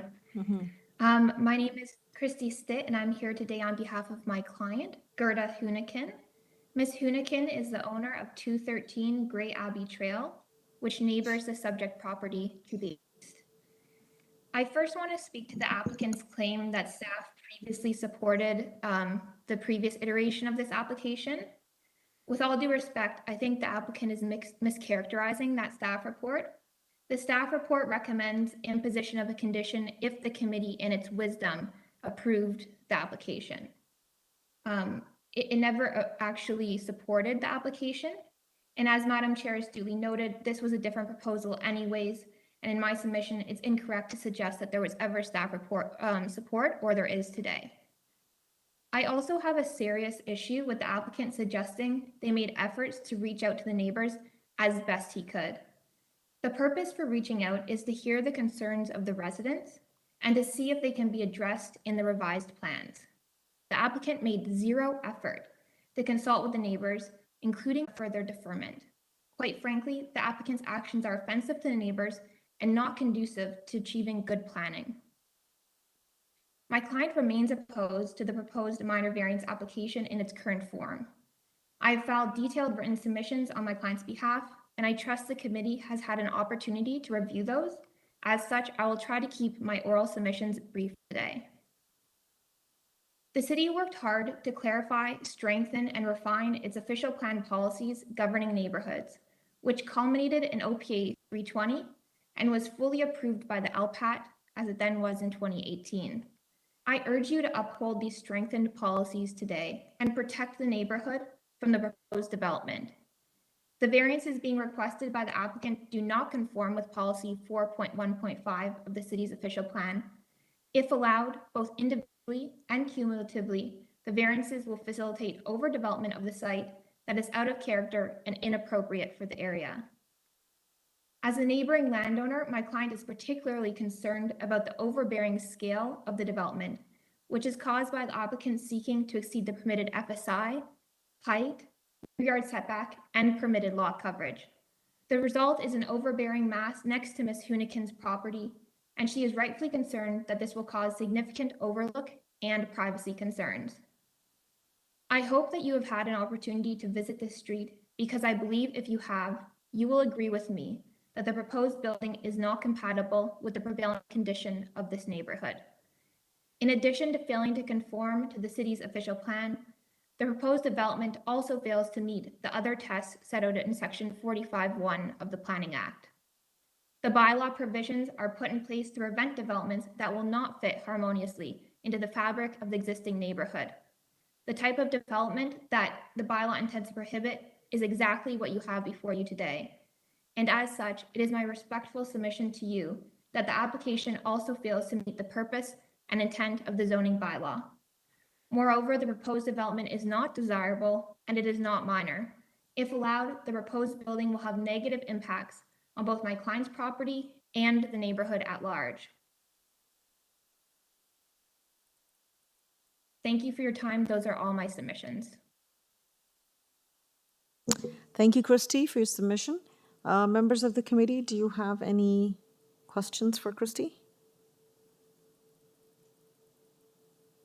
I see none. All right. Well, thank you, Christy, for your submission today, and to hear that the attempt to meet with a neighbor was at the very last minute and did not actually meet the intent of the deferral, which was to consult duly with the neighbors. All right. Thank you very much for bringing that to our attention. If there are no questions, we can move on to our next speaker, and that is Pascal Duperron. Hello, Pascal. Good morning. Good morning, Pascal. Can you hear me? Yes, I can hear you, and you have 5 minutes. Please go ahead. And I believe you have also submitted your written submission, so we've read that. If you have anything more than that or add to it, that would be great. Yes, I do. Just slight additional observations. So thank you, Madam Chair, for the opportunity to verbally comment on this application.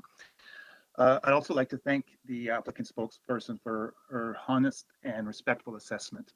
I do think Ms. Stitt spoke covered everything, but I would still like to emphasize my points by quickly go over the two major objections that I have with the proposal.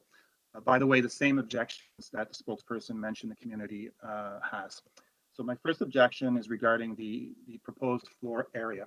This application is requesting a whopping 44%. I like to think of it in terms of square feet. I'm old school, so that's equivalent to, in this case, 1,125 square feet floor area beyond the maximum allowed by the bylaw for this lot size. I believe this is a major variance, and for that reason alone, the application should be rejected. I heard that the owner said it would not be worth it. This build would not be worth it for him if he were to build a smaller residence than currently proposed. I'm sorry that he feels that way, but that should have no relevance because the committee must assess the plans against the bylaw. With all due respect, if the owner indeed must build such a large residence in his community, then he should purchase a larger lot, something the spokesperson alluded to.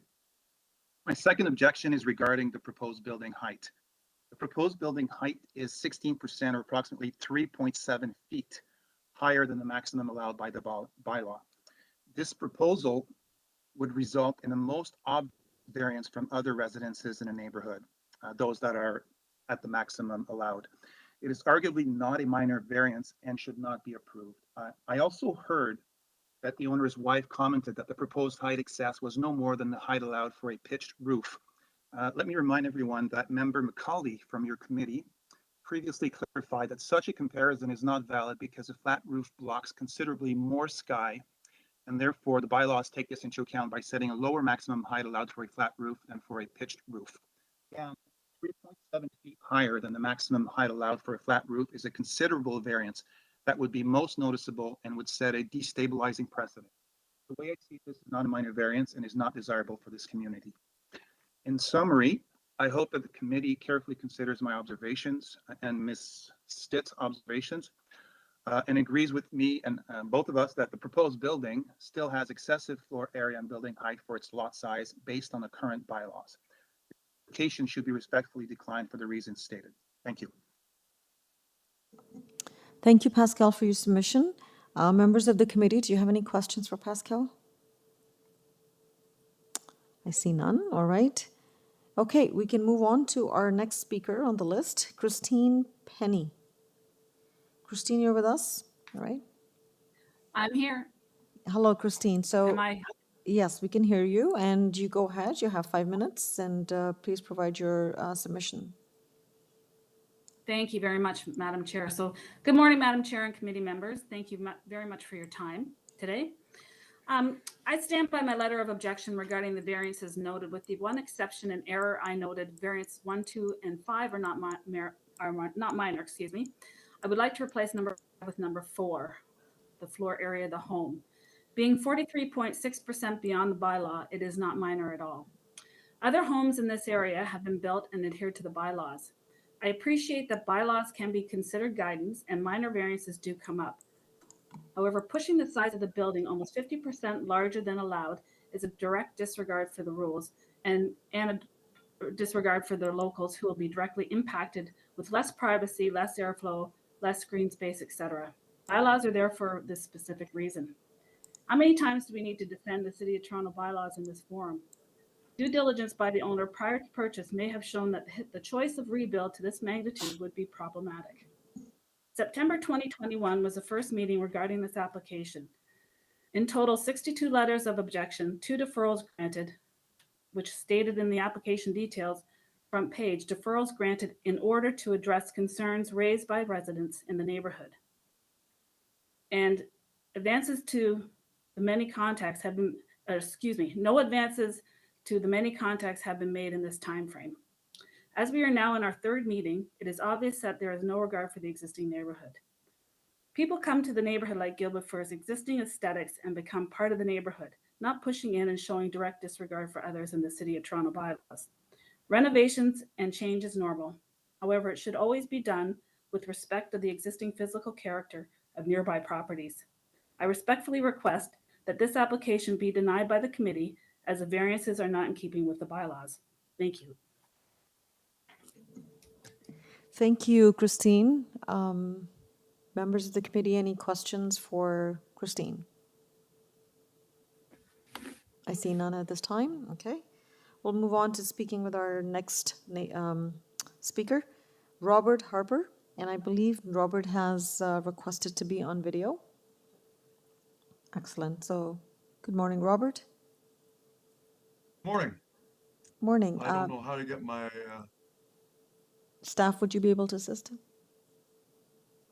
Through the chair, Robert, if you are on the WebEx app, you should have the buttons Start Video towards the bottom of the screen. actually lost everybody.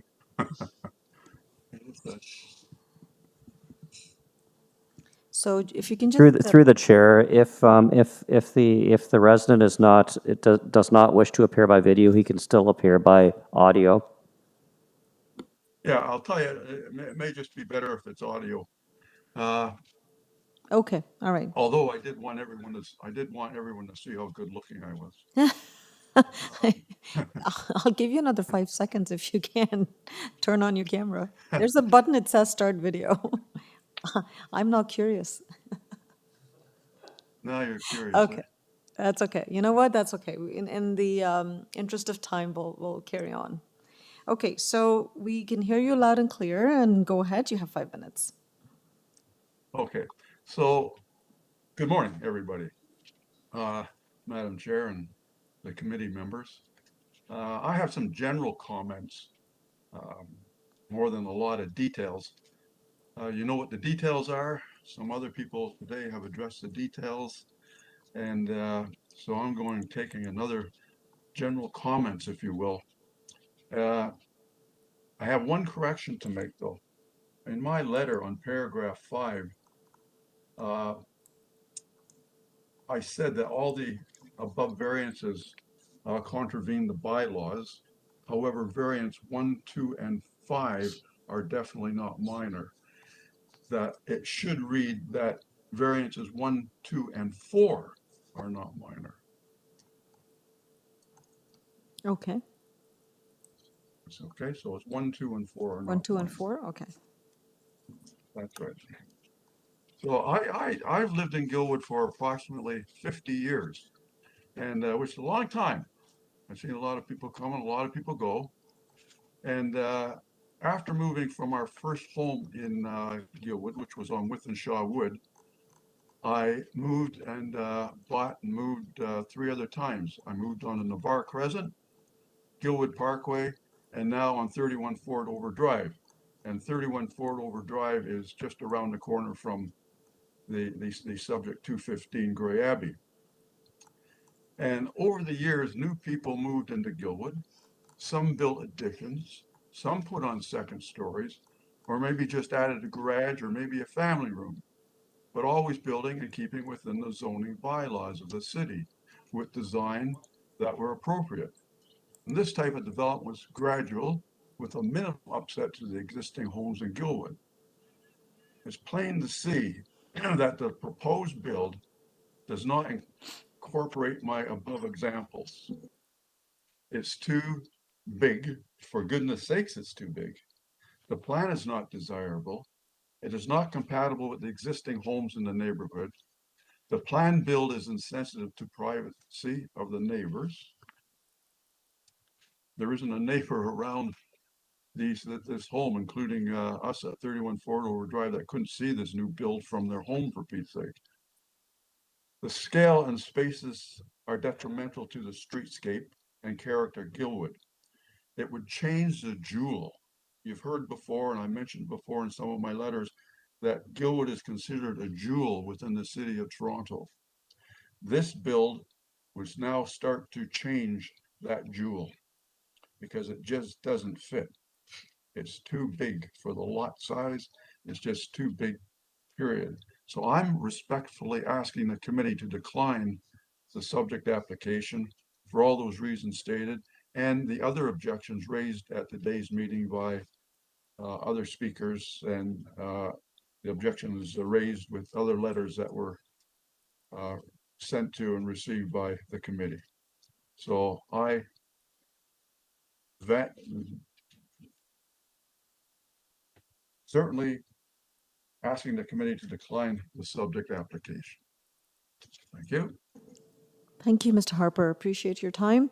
Members of the committee, do you have any questions for Mr. Harper? Okay, I see none. Well, thank you all the speakers who took the time to speak with us today. We are now going to go back to the agent, Jesse Raju. Kenneth, Jesse? Yes, I'm hearing, Madam. So Jesse, you heard the concerns. There's still concerns, and it appears that appropriate consultation was not done. And then you still heard that the concerns are generally with the related to the size of the proposed development. So how would you like to respond? Yes, thank you, Madam Chair, and thank you for all the comments. And first of all, we have not compared the flat roof with the pitched roof. I would like to mention that one.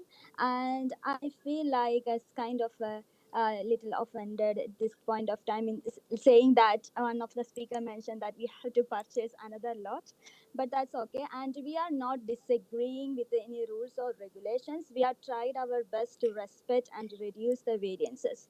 If the neighbors are not appropriately wanted to listen the explanation, mean that the client went there and pressurized the neighbors. And we are not trying to change any characteristics of the community. And we have, as I mentioned previously, we have a lot of recent developments which is with a new architectural features. So we are not trying to change any characteristics of the neighborhood. Of course, the client have live over there peacefully with other neighbors. And we, as I mentioned, this is only because of the the uh, the president, their unusually small size of the, that's why it is the variance is number 1 and the variance number 4 seems to be largely seemed, but this is scaled in relation to neighboring 2 houses. That what you can see. And then we provided adequate front yard setback to continue the rhythm of the residential development along the Grey Bay Trail. That's what I wanted to address the clients, the neighbors' comments, and that's it from my side. Okay, thank you. Members of the committee. Any thoughts? Any questions? Okay, so if there are no questions for Jesse or thoughts or comments, Jesse, I'm going to take the matter into committee now. Just some closing remarks if you have, otherwise we'll go to the committee. So I would like to, I know I cannot defend all the 15 the neighbors, and I am alone and cannot satisfy all the requirements of the 15 neighbors, but we have tried our best to reduce. From the last proposal, we have tried our best to reduce, and this is a requirement necessity from the owner. I would highly request the committee staff members to consider the client's emotions as well. And that's it. Thank you so much. Okay, all right, thank you, Jesse. So we now take the matter into committee. No questions or discussions with Jesse anymore. So at this time, committee members, what are your thoughts? Any comments? Any deliberation needed, or are you prepared with a motion? So generally speaking, the concerns are with the size of the proposed house. Member Macaulay, you go ahead, please. Thank you. And thank you, Jesse, for your comments. I think your comments are really right on here as to what is the issue. You said it at least twice, that the house isn't too big. The problem is the lot is too small. And that is why you are having to increase the gross floor area and the lot coverage. The planning for areas really do expect to have a relationship between the size of the house and the size of the lot. And when that relationship is not fulfilled, what we've got is a variance that is not in keeping with the general character of the area and not in keeping with the provisions of the zoning bylaw. So I don't think there's anything further to be said here. Basically, you've agreed. The size of the house is too big for the size of the lot, and you've said that the size of the lot is too small for the house that you want to build. I have no further comments, Madam Chair. Okay, Member Said? Thank you, Madam Chair. Yes, this case has been heard by the committee twice, last year in September, this year in January, and today is the third time we are hearing about this case. Madam Chair, you will recall that there were two main issues to that. The first was to giving a time. That was our intentions of the committee to the applicant to have a consultation, wide consultation with the neighbors, and to come with a conclusion. Apparently, this has been not taken care of. We still hear the same thing. They haven't consulted, or even if they consulted, that was at the 11th hour. The second was the change in the plan, which is, as Member Ann said, the basic reason is the lot is small, and the applicant is trying to have a maximum development in that small lot, which is not meeting the standard requirements. So personally, I see that all those variances which were of concern, variance number 1, variance number 2, which is about the height, and variance number 3, which is the floor area, they are still there. If we go for favor or in support of this application, it will not serve the purpose. It will be opening another door for a negative impact on the street and a negative precedent. So that's my comments on that. So which one did you say? Say that it would be negative impact, the size or the height? Madam Chair, to my opinion, variance number 1. Okay, the lot which is, coverage. The lot coverage, which is exceeding 33 square meter as allowed, as compared to the allowed. The second is the variance number 2, which is about the height of the roof. And the third one is the floor area. So pretty much all the variances you have concerns with, I think. And cumulatively, that adds to the built form, right? And the massing and everything. So okay, I hear you. Any more comments or questions? Member Taylor, go ahead, please. Yeah, I'll just add to what's already been said very briefly. I think this represents a classic case of overbuild. It's too much house for a small lot. It's not in keeping with the neighborhood. I just took a Google Street View ride up and down the street. There are a lot of bungalows on this street, modest homes.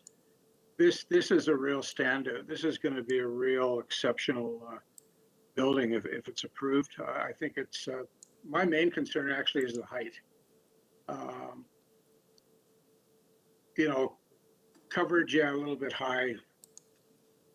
Floor area, a little bit high. But to me, the height is the real problem. Okay. So I won't be supporting this application. Okay, thank you, Member Taylor. Any last comments? Okay, all right. I just wanted to throw out my concern. I had concerns with the FSI. Not so much concerned about the height. Height is subjective. Sometimes even pitched roofs are, the way they are interpreted as pitched roofs, are very, very close to appearing as flat roof. And I know it's not a comparison for flat roofs versus pitched roofs, but sometimes the impact and the effect is the same. To me, the area that concerns me more is the FSI. I think for a lot of this size, the FSI is certainly an exceedance for this particular property. Okay, that was my sort of 2 cents here. If there are no further concerns or questions, can I please have a motion? Member Said, go ahead.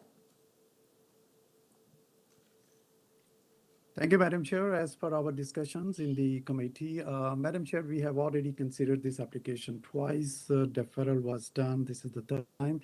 I think this is the time to make a decision on that by the committee members. So I put forward motion for refusal of this application. Okay, may I have a seconder, please? Member Macaulay, please go ahead. I will second that motion for refusal. It's doesn't maintain the general purpose of the OP. It doesn't maintain the purpose of the zoning bylaw. As we've said, the size of the house is inappropriate in relation to the size of the lot.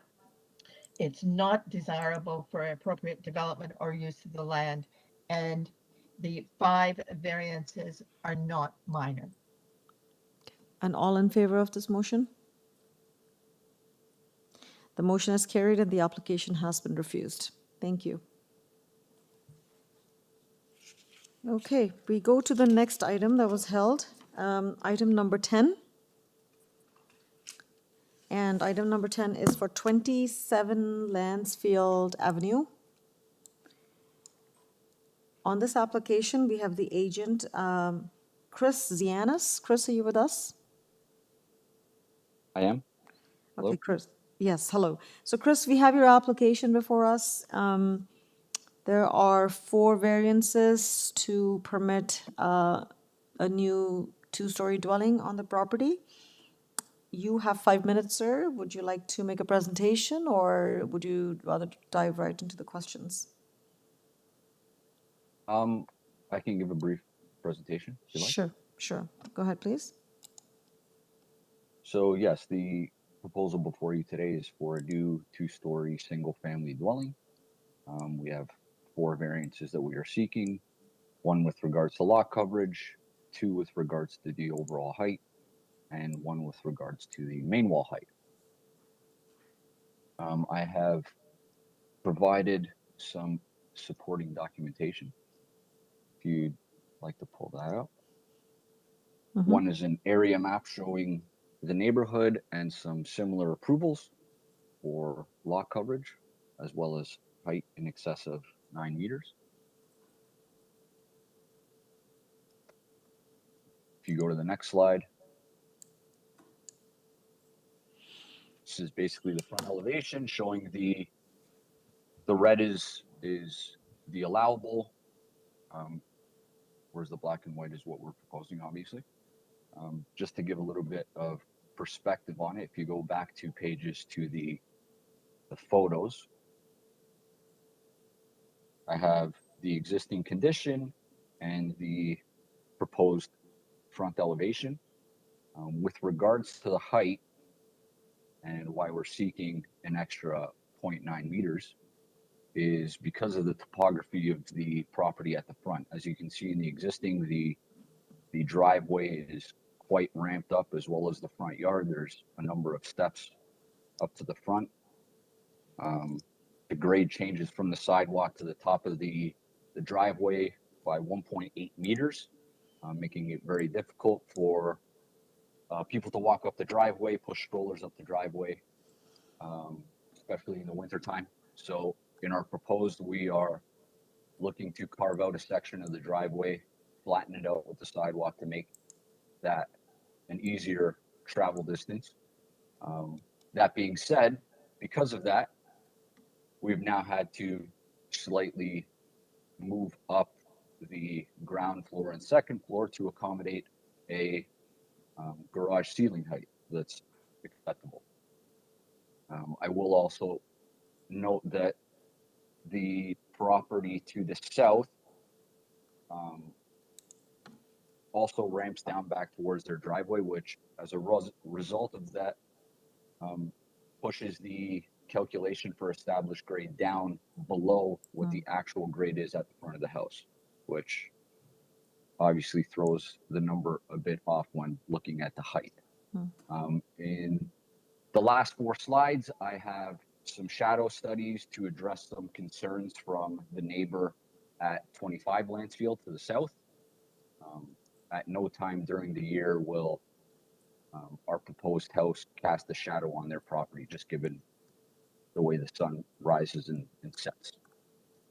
I'm happy to answer any additional questions if you like. Okay, thank you, Chris. That was a good brief presentation explaining the challenges with the height calculation and as a result, the variance for the height.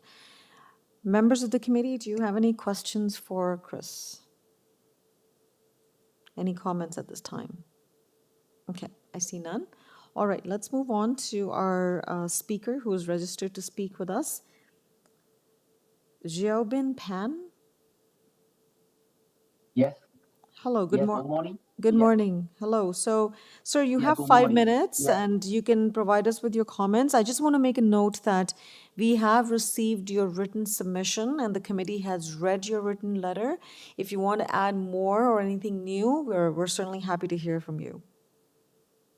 Yeah. So the key point is is the for the lot size, because they extend to the front side, they block my kitchen window.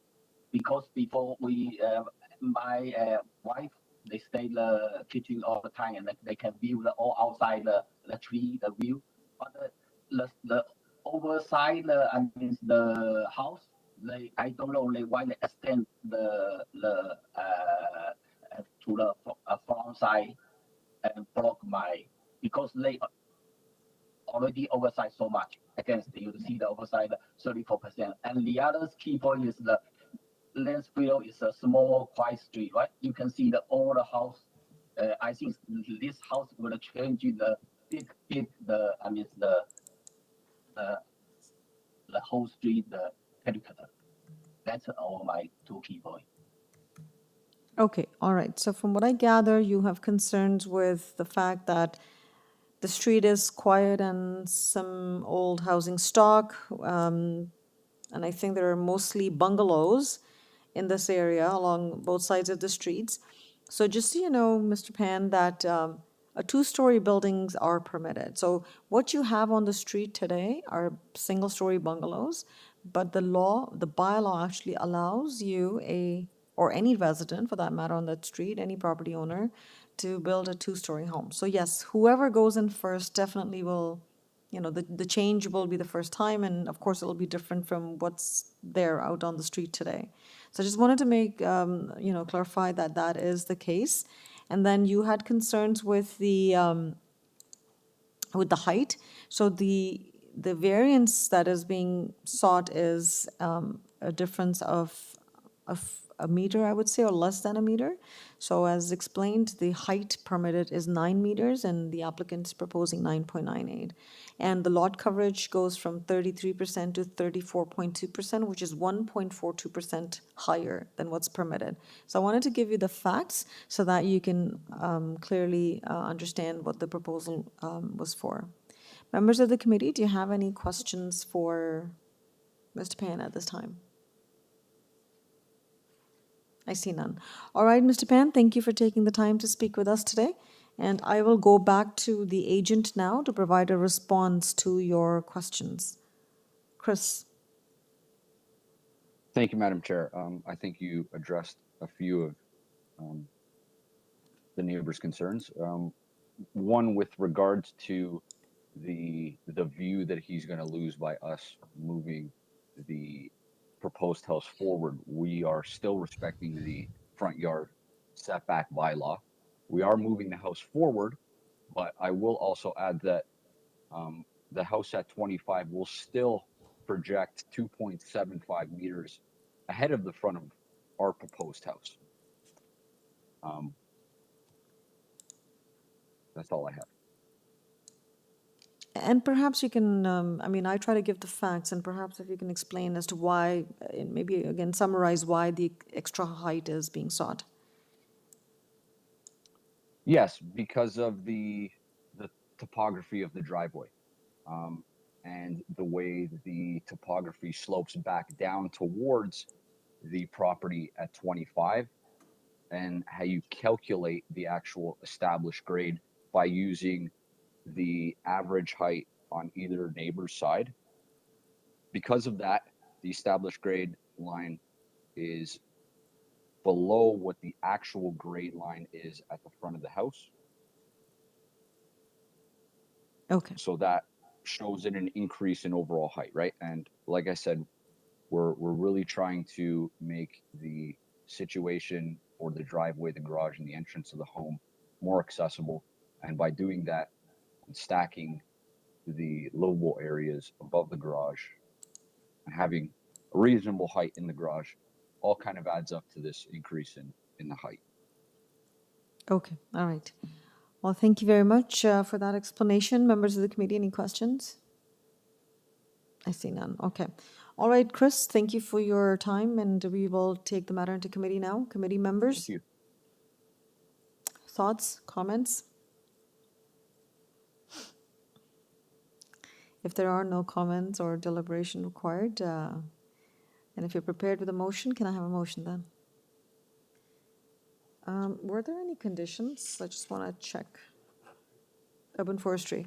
So Chris, I forgot to ask you, but you've received comments or conditions from urban forestry, and do you have any concerns? There's no? Nope, I've seen them. Thank you. There is, yes, okay.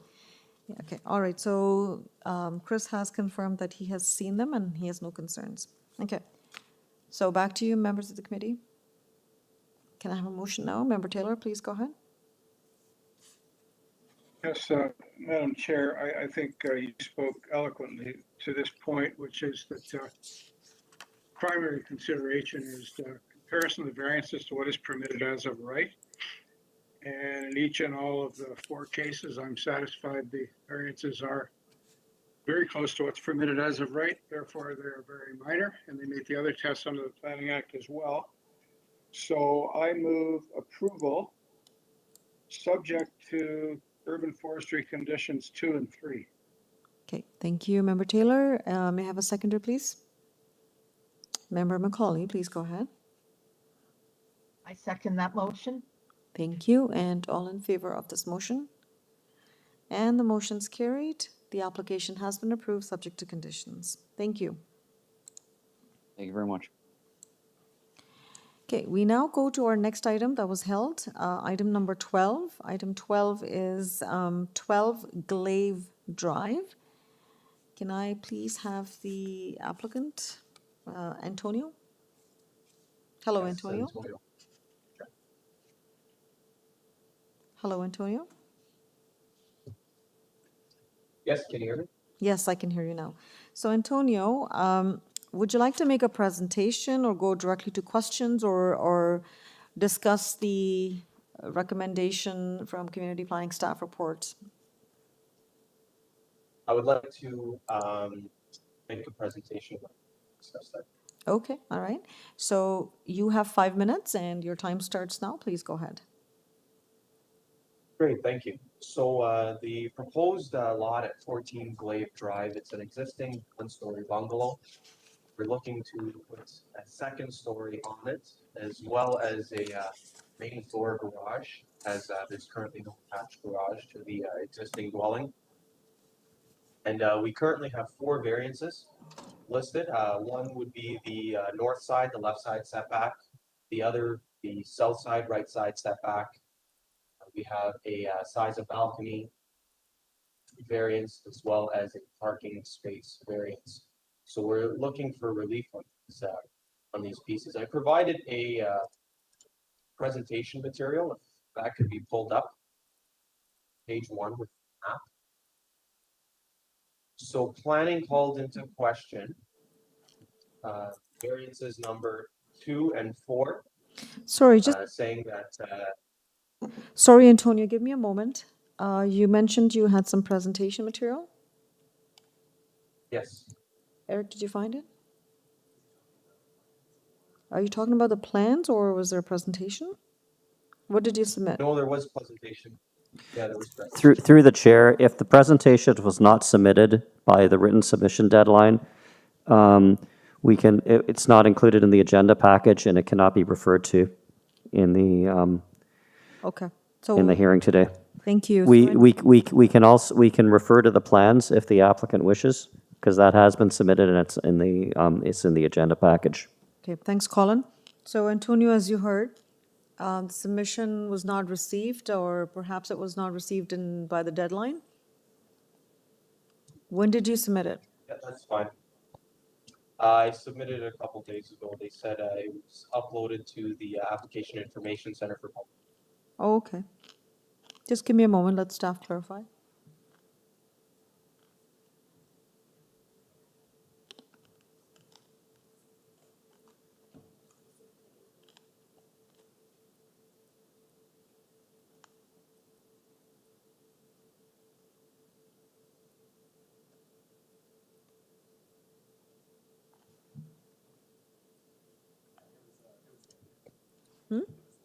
It was late? Okay, all right.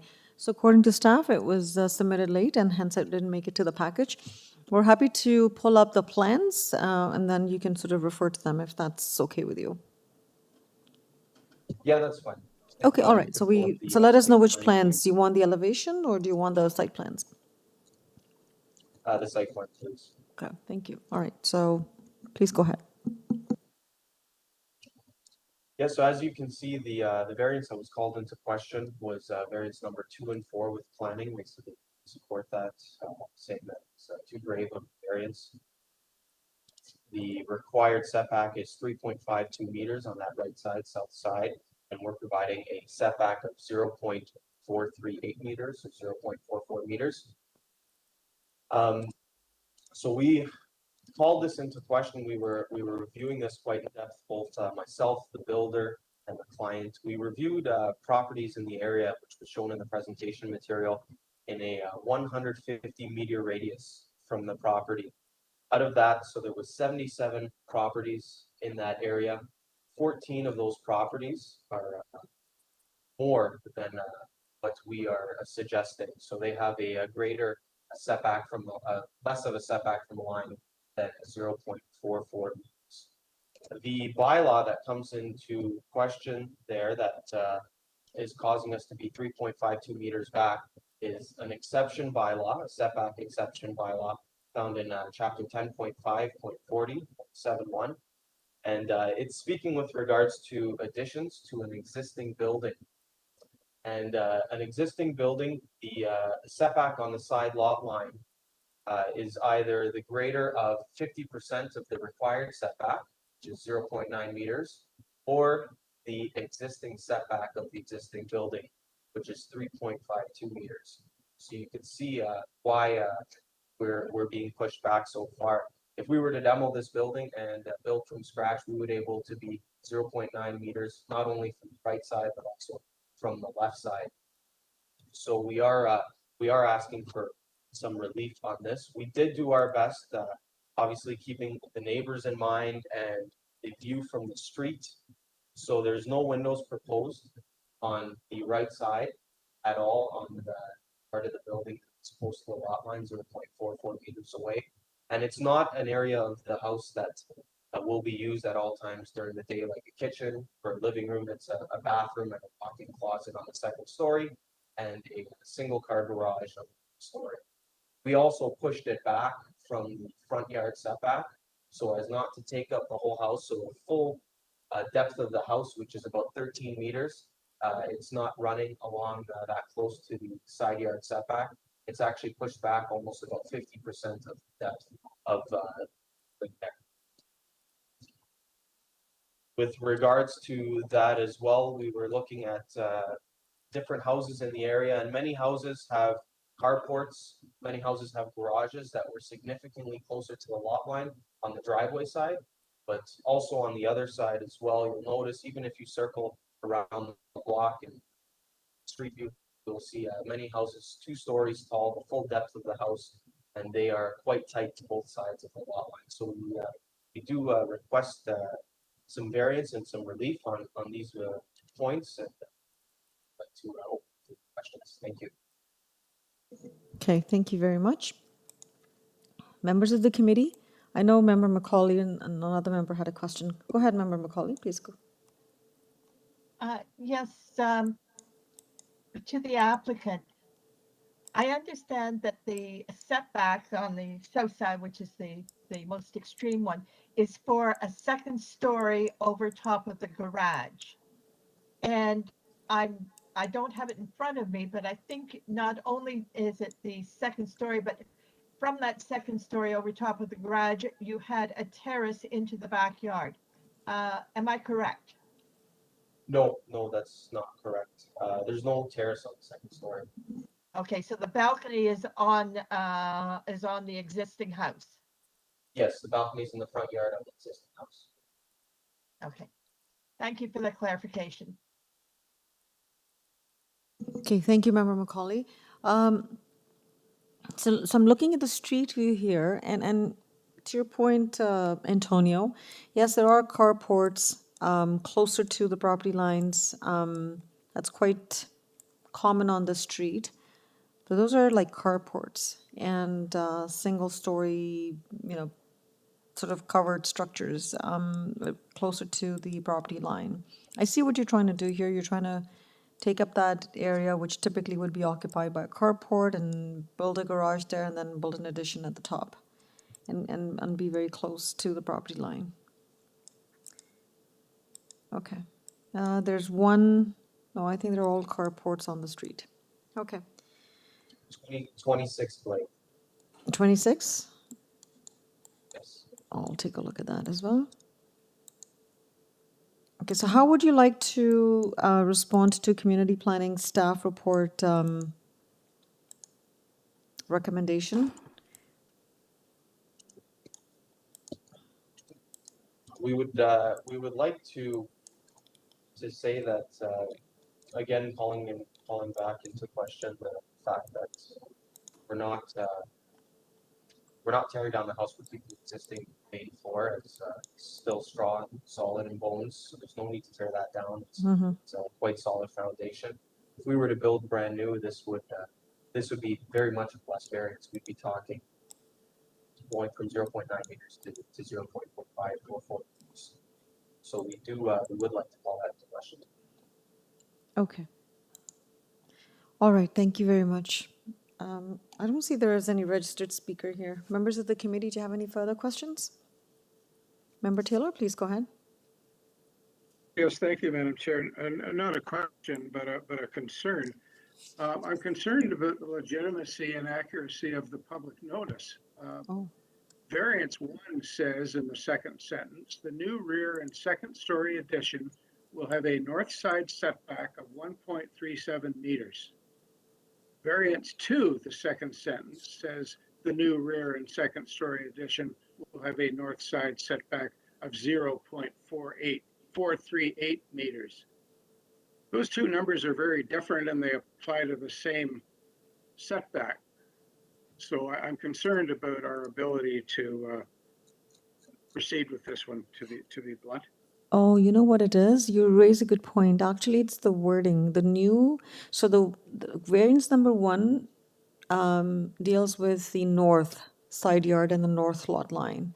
Variance number 2 deals with the south side lot line and the south setback. So I think the discrepancy is the new rear and second story addition will have a south side setback of 0.438.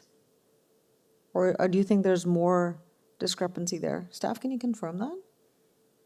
I think there is some confusion in the wording. Let me look into this very quickly. Sure. I'll get back to you. Okay, thank you. Thank you for flagging that, Mr. Taylor.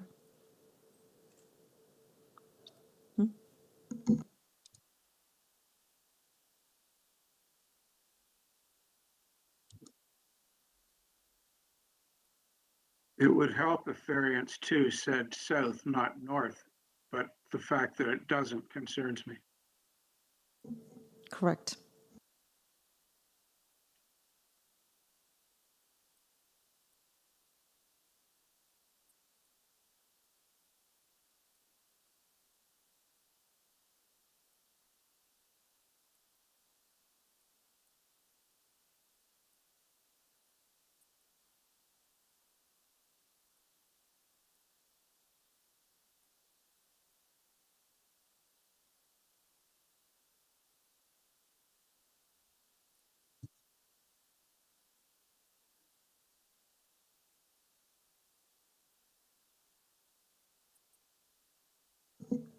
Okay, thank you for your patience. Staff checked, and I believe there was a waiver on the zoning. Through the chair, and we can put the zoning waiver, we can share the screen with the zoning waiver. Sure. If you could zoom into, Correct, yes. Indeed, it says north side yard setback. so we, with the applicant submitted a zoning waiver, and with the zoning waiver, what staff, the applicant takes full responsibility in terms of ensuring that all variances that have been, are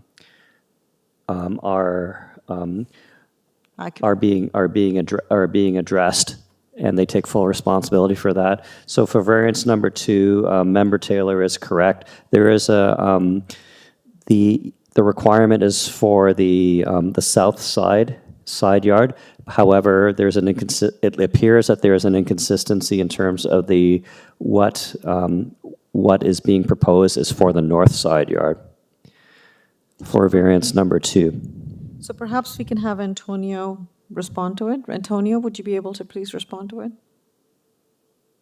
Yes, that was a typing error on my end. So that is supposed to be talking about the south side setback.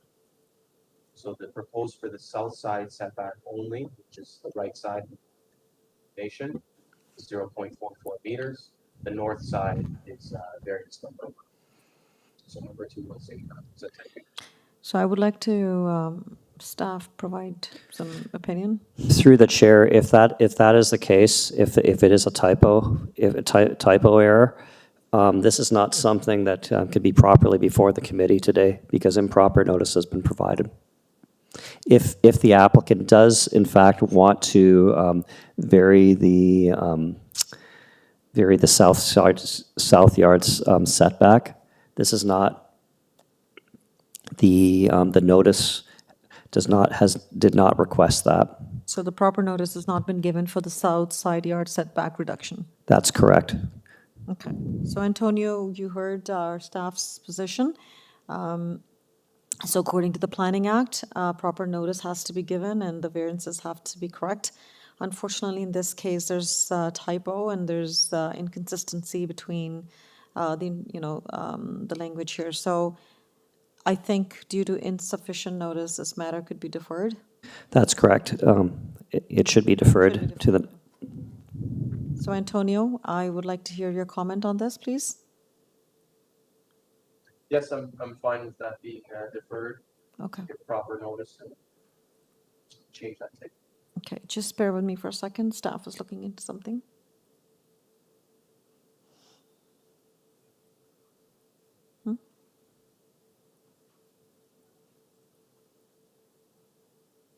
Through the chair, we can ensure that this will be deferred, and we will issue notice for the August hearing, August 18th hearing. So not a sine die deferral, but a deferral until the next hearing. Correct. All right. And the reason for the deferral for the member who's putting the motion in is deferred due to Notice. an error from the applicant on the zoning waiver, which went into the notice. Okay. All right. Thank you very much, Colin, for clarifying, and thank you, Antonio, for sort of understanding and acknowledging it. So on this note, and thank you, Member Taylor, for identifying that. So on this note, I'm going to request a motion for a deferral, and as Colin confirmed, we can certainly put it on the next agenda for August. And the reasons for deferral could be quoted in the motion as Colin has described. So over to you guys. Member Taylor, please go ahead. Yes, Madam Chair, I'll move for deferral to enable the applicant or agent to correctly identify their variances that they do in fact require, and that this matter will be scheduled for the August 18th, 2022 committee hearing. Excellent, thank you very much. Okay, may I have a seconder, please? Member Said, please go ahead. Madam Chair, I second the motion for approval. Okay, all right. So we have a seconder. All in favor of the motion? Sorry, I believe Member Said seconds the motion for deferral. He said approval? It's the approval of your motion, so. the Approval motion- of the deferral, okay. Okay. All right. So to clarify, Member Said is seconding the motion put forward by Member Taylor to defer the application. And all in favor of this motion? Motion's carried and the application has been deferred to the August hearing. Thank you. Okay, so we go on to our next item, item number 14, which is 86 Craigley Drive. And we have so again, all the speakers who have registered, please find your place. And there are 3 members of the public who have chosen to be on video, so make sure you have the right connections and the right buttons before you so that you can join via video and speak with us. We will begin with bringing in the agent, Ida Evangelista. Hello. Good afternoon, Madam Chair. Ida Evangelista on behalf of the owners of 86 Craigley. All right, thank you very much for joining us. So Ida, do you have a presentation or would you proceed with the questions? I do have a presentation. I also did submit some documentation which outlines the variances and some photographs of the rear yard and aerial view and the building. Yeah, so we have your applicant's presentation materials. Would you like us to bring it on the screen? Can I just motion when I'm ready to have it placed on the screen? Yeah. I just wanted to confirm that you did receive it. We have received it, and if you want it, just let us know. I will. Thank you, Madam Chair. So I walked through the neighborhood, and in this neighborhood, it's quite an eclectic mix. We have bungalows, 2 stories. We have back splits, one of which we have number 88. The front of the house, they have a 1-story. At the back of the house, we have a 2-story. So what we're proposing is a 2-story home. The 2-story home will align with number 88, as you can see on the site plan that you were given. And we are asking for an FSI of 0.646. In this area, we're permitted 6. We are asking for an additional 14 square meters for the home. We do not have any side yard setbacks, nor do we have the length variance that we have is related to the cold room in the basement.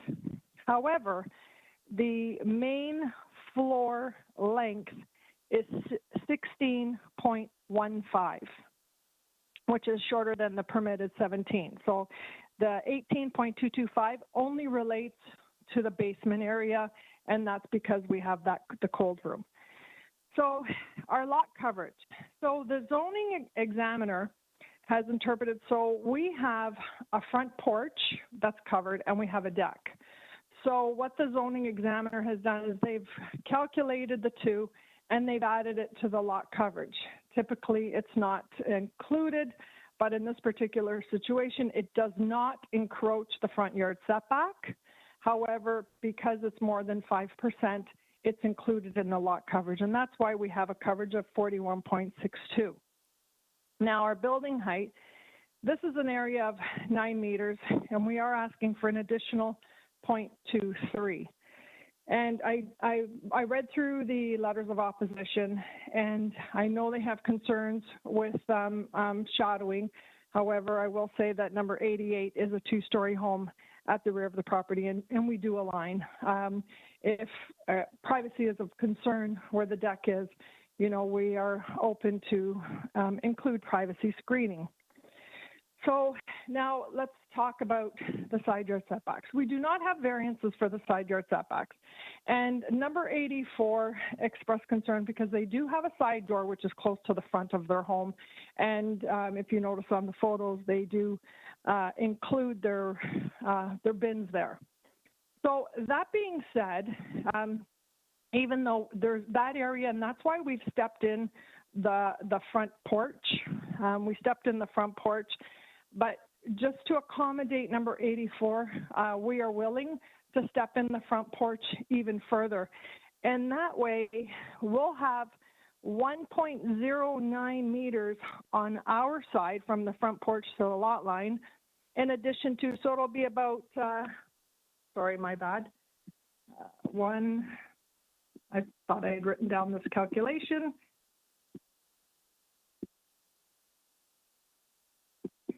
So that will give them a total of 1.87 where their front door area is, which I believe is quite generous to access their side door so that they can use their basement. They can still continue to put their bins there. We will not be putting a fence there, so that will not hinder that area whatsoever. And then let's go to the east side. So the east side, in the middle of the home, you'll see that we've indented the home, right? So, and in that particular area, it's a total of 1.56 meters. So we have been very sensitive, and I'll continue to be sensitive to, the comments that were made. As I mentioned, this is if you look at the rear yard pictures, you'll see this. There's a lot of vegetation in the backyard. We do line up with the house at number 88, and we are asking for additional main wall height just to allow us some additional headspace on the second floor. And we do have an integral garage, so it all has to be according, and as we know, it's all according to the height of the integral garage and the interior of the home. And with a 9-meter height, it doesn't allow you for, a good 9-foot ceiling. We have 8. So with what we're proposing to you, I respectfully submit that the proposal in front of you is desirable. As you see, that this is an area with many different lot sizes. If you refer to the aerial photo and to the building footprint. So Ida, sorry to interrupt sizes, you. Various house sizes and Sorry to side yards. interrupt you. Yes. Your time's up, so you And may want to with just this- close. Yes. Yes. And I'm finished, Madam Chair. Okay, thank you very much. All right, members of the committee, any questions for Ida? Okay. All right, Member Said, and then Member Taylor. Thank you, Madam Chair. A quick question from Ida, going to the variance number 2, which is about the lot area. So could you give me the exact, what is the exceeding number as required? I understand you have a lot coverage, which is allowed is 33%, but you are asking for 41.62%. And according to my calculation, the exceeding number could be more than 30 square meter. So I just want to hear from you about that number. Yes, through you, Madam Chair. So right now, the permitted coverage is 33%. If I remove the calculation that the zoning examiner included the front porch and the rear deck, our house is 37.11%. So we are asking for the house itself, we're asking for an additional 14.25 square meters, which contributes to the lot coverage. The deck and the front porch contributes another 5.6%. But the deck, if the neighbors, if the deck is problematic, we have no problem scaling the deck back to work with the neighbors. Okay, so essentially the deck and, so if you remove the deck and the porch, it is approximately 37%, and the balance is being taken up by the porch and the deck, which, according to the zoning bylaw, forms part of the lot coverage. And then that becomes, that comes at 41.62. Sorry? If it is, yes, if it's more than 5%. But I would like to add that neither the front nor the back encroaches, does not encroach the front yard setback, nor does it encroach the rear yard setback. Correct. Okay, Member Taylor, you had a question? It was just for clarification on variance 2, and I'm satisfied with the discussion. Okay, thank you very much. All right, Ida, please stay tuned. We will go to speak with our residents who have registered to speak. So the first one is Habib Rob Chaudhry. Can we have, he's not there? Okay. So staff has confirmed that the first speaker, Habib Rob Chaudhry, is not signed in.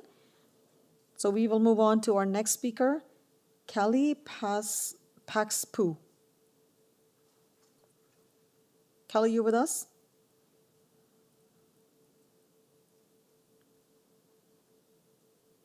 Hello, Kelly? Oh, yes, could you give it to Gareth Hughes? He's my son. He was a resident at this past winter. Okay, so you want to have you wouldn't be speaking, but you would have your son Gareth Hughes speaking? Correct. We've talked about this a lot. Okay, all righty. So thank you very He was much. a resident there. Okay, thank you very much. Staff, can we please have Gareth Hughes? And he's participating by video. All right. So Gareth, staff, could you let Gareth know?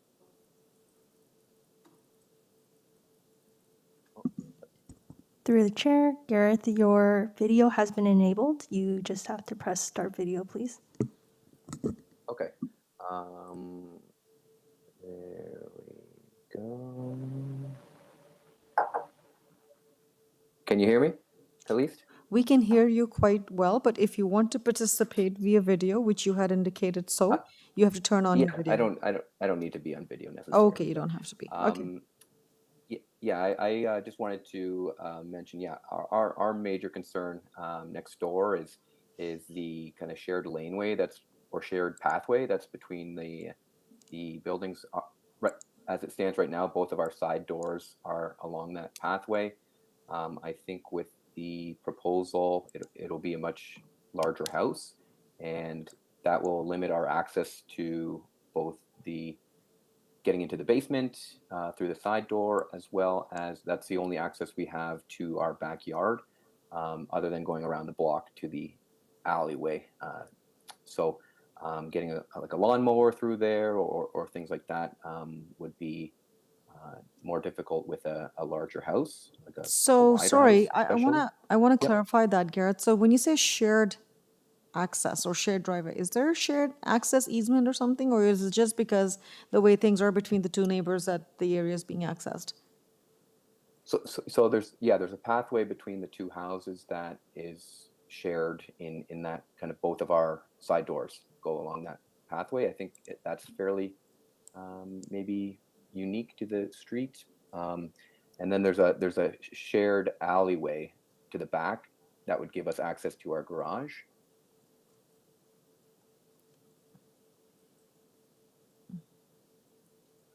So if you can see, you can see there's a little pathway through there, and that's where we keep kind of the garbage and our bins. It's also kind of how we would get the lawnmower through from the backyard to the front yard. Okay, so I can't speak to that and as to where that is and who owns it and which property this is, and perhaps that's something that Ida can confirm, but I can tell you that with the new proposal, as far as I can see, there is no requirement for a reduction in the side yard setback. So the new development that's coming in will meet the required side yard setbacks. So to your point that it'll be narrower, I don't know what it is today and what it will be, but it would meet the zoning bylaw requirement. Okay? And I thought I heard Ida might have made some concession. I think she said something about 1.87. I don't know what that was. That was new We'll check with her. to me, but We'll check with her. yeah. And then Other than that, yeah, it would just be blocking of the sunlight to the backyard. She mentioned that next door is also kind of a larger house. We'd be kind of surrounded by by larger houses with this proposal. So just to take that into account. So 80, you live at the 88, proposed right? size. You live at 88. 84. Sorry, 84. 84 is Yeah. the one, okay. So 88 Next door. is in line with what's being proposed, so you will, yeah, you're a little short there, okay. Yeah, and both at 82. 82 is a fairly large house, and then this one would be quite a large house as well. So it would really kind of limit kind of daylight to the backyard, and Okay. yeah, it would kind of the shade would be an issue, I think. Okay. Do you have anything more? You still have a minute and a half left. I think that's pretty much it. I would just, yeah, I think those are my main points. Okay, all right. Members of the committee, do you have any questions for Gareth? I see none. All right. Okay, thank you, Gareth, for taking the time to meet with us. We will get those clarification regarding access and that path and who does it belong to and where it's located. Okay. All right, so we're going to move on to our next speaker, Virginia Paxpu. Yeah. Hi. Hi, Virginia. Hello. Hello. Yeah. Hi. Hi. Can you hear me? I can hear you, yes. You had requested to be on video. Would you still like to be on video? No, it's okay just to do it orally. All right. Go ahead. Yeah. Again, basically the main thing is the proposed expansion of the floor space, which again, it encroaches on the ability for us to use that side part laneway thing. We tested it out, we measured it out, and to move the recycling bins and the garbage bins, it was basically impossible. We have a curb also at our basement door entrance, and if the laneway was encroached upon that much, it's not feasible to be able to move these the garbage bins and the recycling bins, and also to get into the basement door, access to that. Yeah. So, sorry, before we proceed, Virginia, which property are you representing? 84 Craigley. Okay, so you live at 41 Hambley, right? That's your address that we have, but you are, but when you say we, I wasn't sure because your address seems to be in a different location. Yeah, my mother owns the property. Okay. It's, yeah. Okay. It's a property that, yeah, we could potentially living in the next year or so. Yeah, my brother was living there. Yeah. Oh, I see. Okay, so Gareth, your brother, he was living there who spoke, and now you're speaking and representing sort of for the same property. Okay. Yes. All right, I wasn't sure where you were because it didn't accept the last name. Okay. All right, anything else you would like to have? No, I think the rest of the proposals don't they don't concern me so much, but really this floor space expansion is a big deal. So in particular, if I draw your attention to the variances that are before us, is it the lot coverage that you're concerned about? No, I think Oh, it so specifically FSI? says, sorry? Is it the FSI, the first variance? I'm sorry, I'm in the car right now, so I can't really look at the papers, but it was specifically floor space, like Okay. and it shows on the proposal that it would be moved, I don't know, half a meter or something towards the property at 84 Craigley, which is a big difference, a big change. Okay, so we're talking about two different things here, but maybe Ida can explain and she can perhaps respond to your inquiries, because the size of the house has nothing to do with getting closer to your property. And I know what you mean when you say, when you talk about garbage bins and that access and that pathway, I think you're referring to the eaves maybe, which No, are, not the eaves no? troughs. No, it's the western side of the house. They showed that it would be expanded onto the property Okay. line by, I think, half a meter or something, Okay, we'll have the or agent 60 explain. centimeters. Okay, all right. Sure. Anything in Thank you. closing? That's it. Okay, all right. Well, thank you very much for taking the time to speak with us, Virginia. Any questions for Virginia? Mm-hmm. I see none. All right, Virginia, stay tuned. Next, a neighbor on the list who would be speaking with us is Sarah Kling Jones. Okay, so staff has advised that Sarah has not signed in. So that brings us to the end of the list of registered speakers. We will now go back to the agent, Ida. Ida?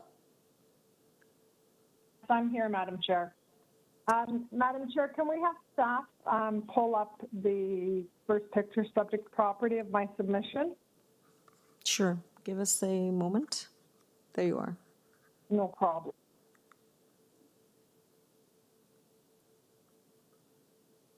This one?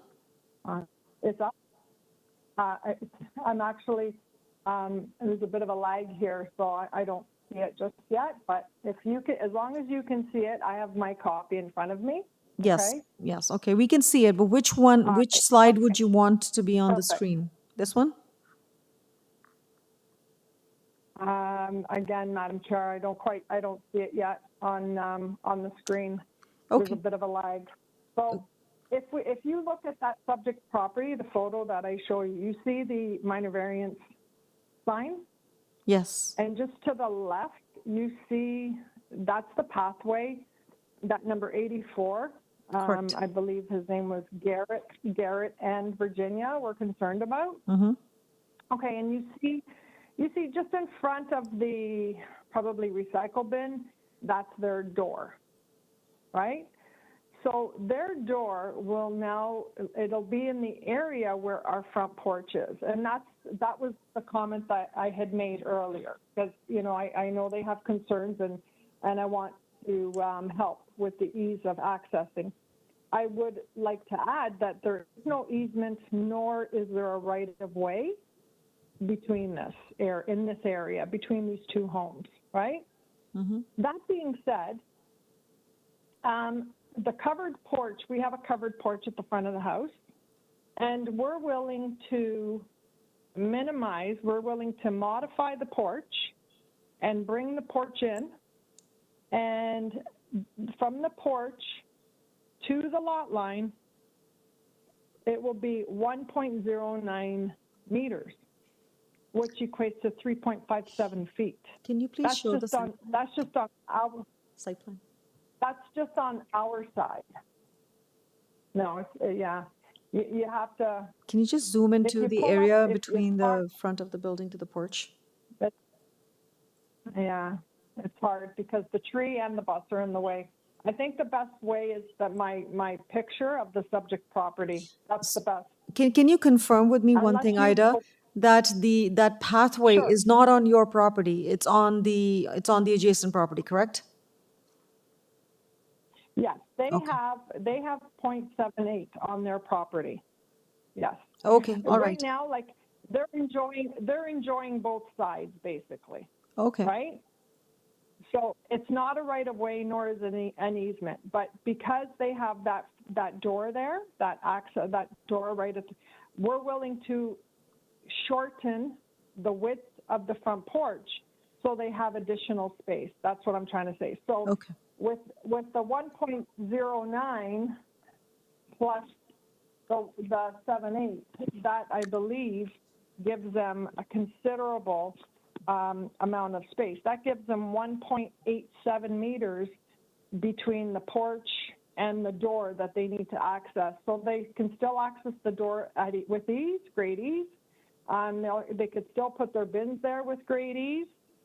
And as we move further along the home, there's a continued 4 feet between the two homes and 4'2" between the two homes.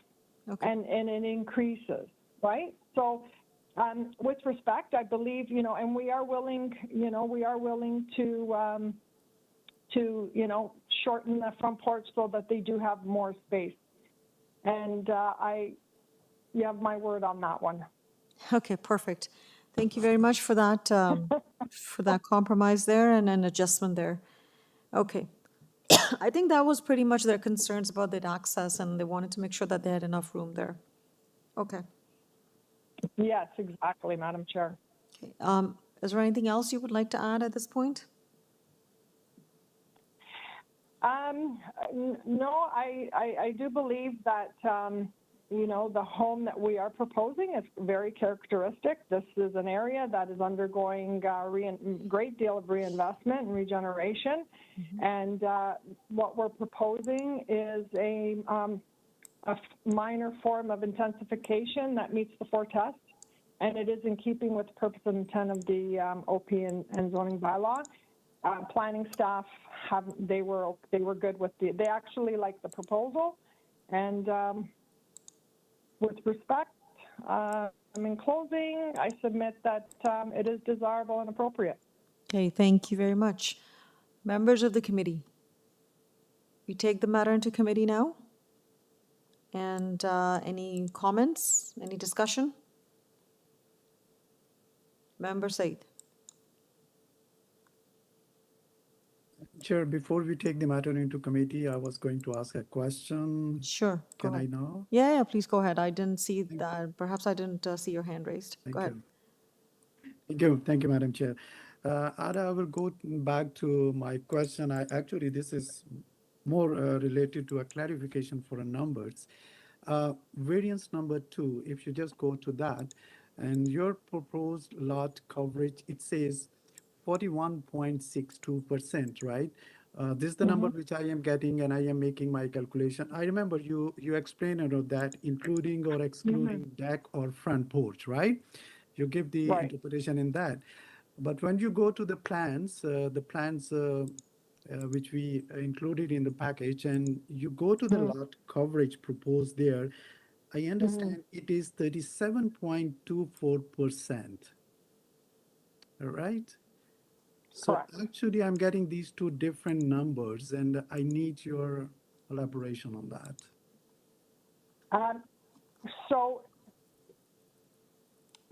Through you, Madam Chair, Member Said. So typically what happens is when coverage is being calculated, the deck isn't included, and 9 times out of 10, neither is the porch. However, this porch is covered, and the deck. It's through the interpretation of the zoning examiner, right? And I had her clarify this actually this morning once again, because I know exactly, optics, right? So what the zoning examiner did was she calculated the deck of 4.30 plus the porch 1.2 gives an area of 5.5 square meters, right? Or so 5.5%, my apologies, 5.5% of the lot area. That being said, that gets added to the coverage of the house. So the coverage of the house, one second. So the coverage of the house, if you just bear with me for 1 second. So it's going to be like 37 plus 5.5, right? Yes. Which will be about 42 or 41%. 11. So 47, so my apologies. So the house is 37.11. The house itself is 37.11. And then 5.5 for the deck and the porch, and that brings us to 42.61. Like 42.613, something to that effect. And that's how the zoning examiner arrived at the 41.62. But the house itself is 3711, which I believe, yes, I did state that at the beginning, yeah. Because 3711 gives us 3711 gives us 134.25 square meters, whereas 33% gives us 120 square meters, and we're asking for an additional 14.25 square meters on the house. Through you, Madam Chair, Member Said, does that answer your question? Thank you very much. I am satisfied over that. Thank you. Thank you. Okay, Member Taylor, please go ahead. Yes, sorry, at the risk of belaboring this, Ida, are you okay with the fact that the variance you're requesting is 41.62 when I think the number you just gave us was 42.8 or something? You said 37.5 plus 5 point something, that'd be like over 42%. Right. But you're requesting 41.62. Through you, Madam Chair, we're okay with 41.62 because I believe at the back of the deck, you see where there's a platform and then it takes you down the stairs.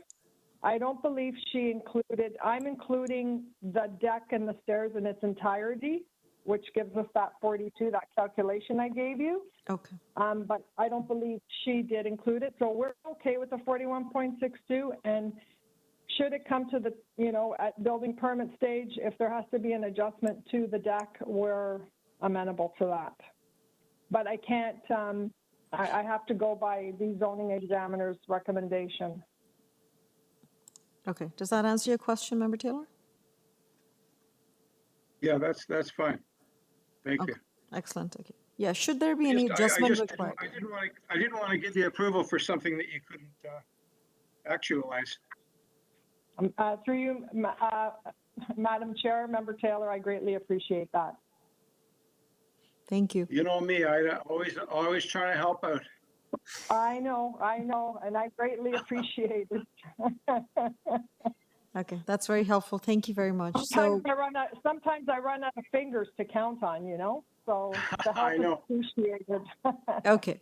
All right. So let's proceed, and we're going to take the matter into committee. Member McCauley.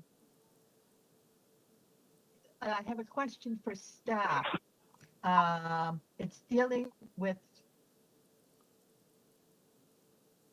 Can you hear me? Yeah, we can hear you. Go ahead. Oh, okay. Sorry. It's a question for staff. I appreciate that the applicant has been willing to accommodate the issue of the next door neighbor. And I really appreciate that. I'm wondering how we can incorporate that into our decision in any way, whether we can make a note on the plot plan that the porch will be moved, and that is otherwise condition. We've heard her intent, condition, but we have no way of ensuring it. Through the chair, the plans are what they are, right? You could tie it to the plans, but really in terms of the zoning interpretation, it's not the zoning. I think what she's referring to is the commitment that Ida made that they will move the porch. Through the chair, you can't. Yeah. That's outside of the jurisdiction. Really, the thing about the porch, unless you wanted to tie it to plans to reduce the size of the porch, but that would require a revised set of plans and a deferral. What you have, as the applicant has indicated earlier, is that it's on her. She's doing this on her honor, and we have the recording as the audio evidence. I would like to add that you're right. If that was the case, in theory, we would have tied it to a site plan, right? But in this case, the site plan would not be reflective of that commitment. If we had that exact dimension, let's say, like 1.5 from the lot line or something, we would have certainly done that. But because we don't have, because the question then becomes, even if we include it as a condition, what exactly it is that we want, and is it implementable? So just to say that the porch be moved would not meet the, or satisfy the condition, or would not be implementable or enforceable. So unless we knew exactly what we're talking about, the porch to be located at 1.5 from this lot line and 1.2 from this lot line and of certain size, then we could have included it as a condition. But because we don't have that level of detail here, just saying move the porch will not be able to, like, it's not enforceable because it's not, there's no quantity to it. You can't quantify it. That, through the chair, that's correct. Normally, what happens is that, usually with most applicants, what will happen is that they will see the comments from, I guess, from the members of the public, and usually in advance of the hearing, they would usually provide either a revised plan or describing the modification they wish to make. In this case, we don't have that level of information and that detail. Okay, thank you very much, Colin. So I think, does that help you, Member Macaulay?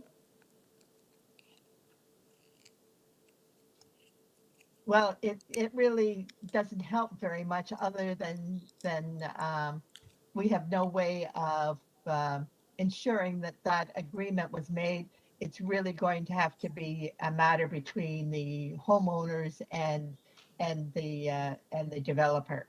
And as And I Colin guess that's the mentioned, best we can do. We appreciate that she has made that offer. correct, and in as hopes that Colin she- mentioned, that that she- it's recorded and it's, that could be used as an evidence, so sure should be okay. All right. Now, a motion, please. Member Said, go ahead. Thank you, Madam Chair, and thank you very much, Ida, for your elaboration on variance, which was about the lot coverage. I'm satisfied with that. Madam Chair, I move the motion for approval of item 14, and I don't see there are no conditions to it. Okay, thank you. May I have a seconder, please? Member Taylor, please go ahead. Second that motion, Madam Chair. All in favor of the motion? The motion's carried and the application has been approved. Thank you. Madam Chair, Yes, ma'am. can we have a 5-minute break Sure. before we proceed to the next item? Absolutely, no problem. Okay, so we will have a 5-minute break and we will resume. It is 12:52, so I guess we resume at 1 maybe? We'll resume at 1. You get 8 minutes. Thank you.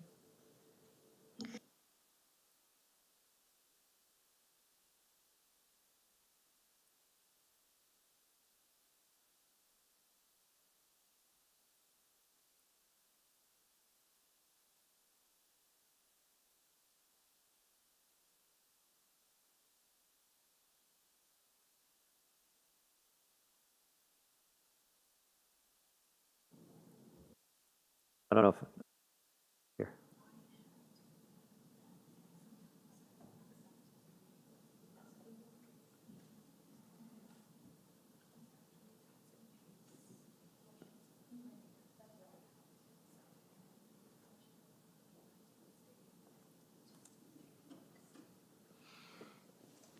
Thank you.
We need to change the screen first. Welcome back, everyone.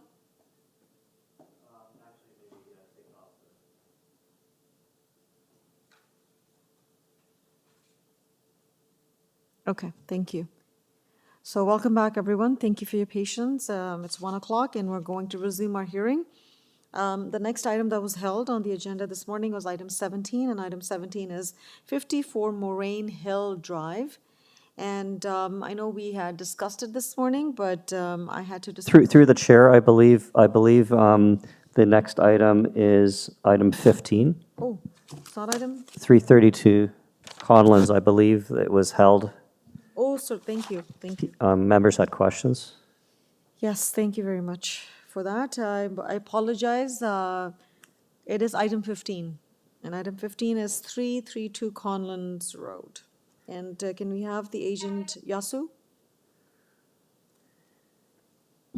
Yes, Madam Chair, this is Yaso Somalingam, Okay. authorized agent on this application.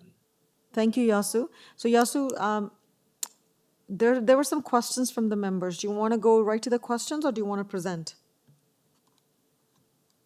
Actually, what happened is that, yeah, let me do the presentation, and I don't think there's an issue on that. The backyard of if you look at the property on the north side on the side plan, the neighbor's property is almost to the back, and our design or our proposed design is a little bit less than their house. On the south side property, we pretty much match with the neighbor's property. And in theory, there's a error happened by the zoning examiner. They identified these item 3 and 4 variants, but those variants are not required. Only this morning we got the confirmation from the examiner it is not required, because if it's more than 18 feet property, that we don't need to comply those item number 3 and 4. So basically we are asking only item number 1, 2, 5, 6. I think the depth issue or the building length issue is not applicable anymore.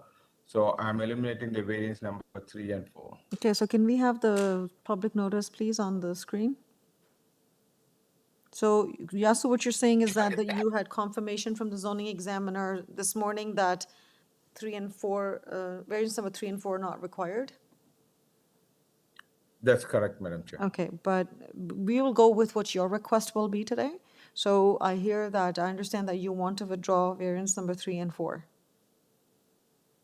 That's correct. Okay, all right. So members of the committee and for those who are listening and watching, the applicant is withdrawing variance number 3. Variance number 3 is that the permitted maximum building length for a detached house required is 17. The proposed building length is 25.3. So that is being eliminated.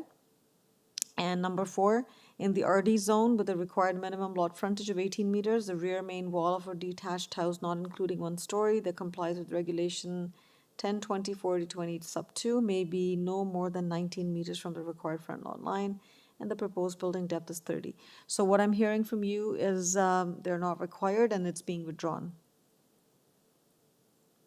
That's correct. So we only have 1, 2, 5, and 6. Okay, Yes, Madam Chair. anything else, Yasu? No, that's it. Okay, members of the committee. Any questions? Member Macaulay, go ahead, please. Yes, I have a question. You've actually made it a little bit more confusing. Those 2 variances that you are dropping, do they change the site plan that we see?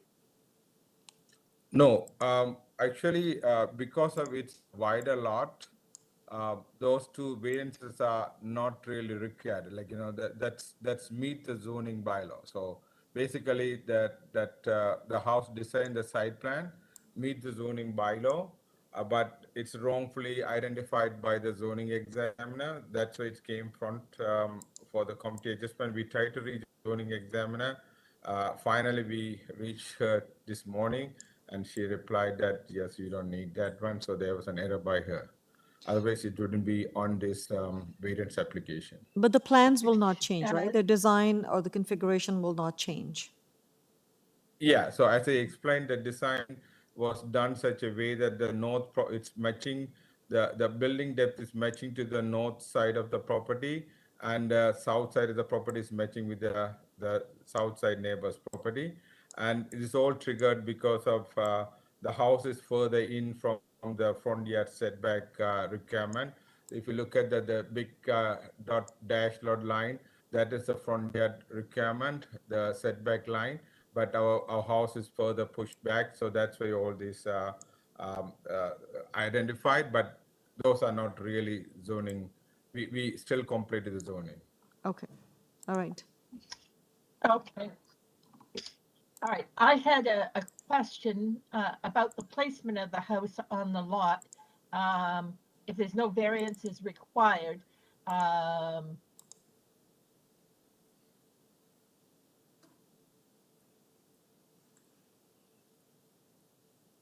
There's no variance required for the building length and depth, and you're on mute, Member Macaulay. I'm still going to. Whether you were on mute or we lost your audio, So, I'm not sure. sorry, yeah, I couldn't hear that too.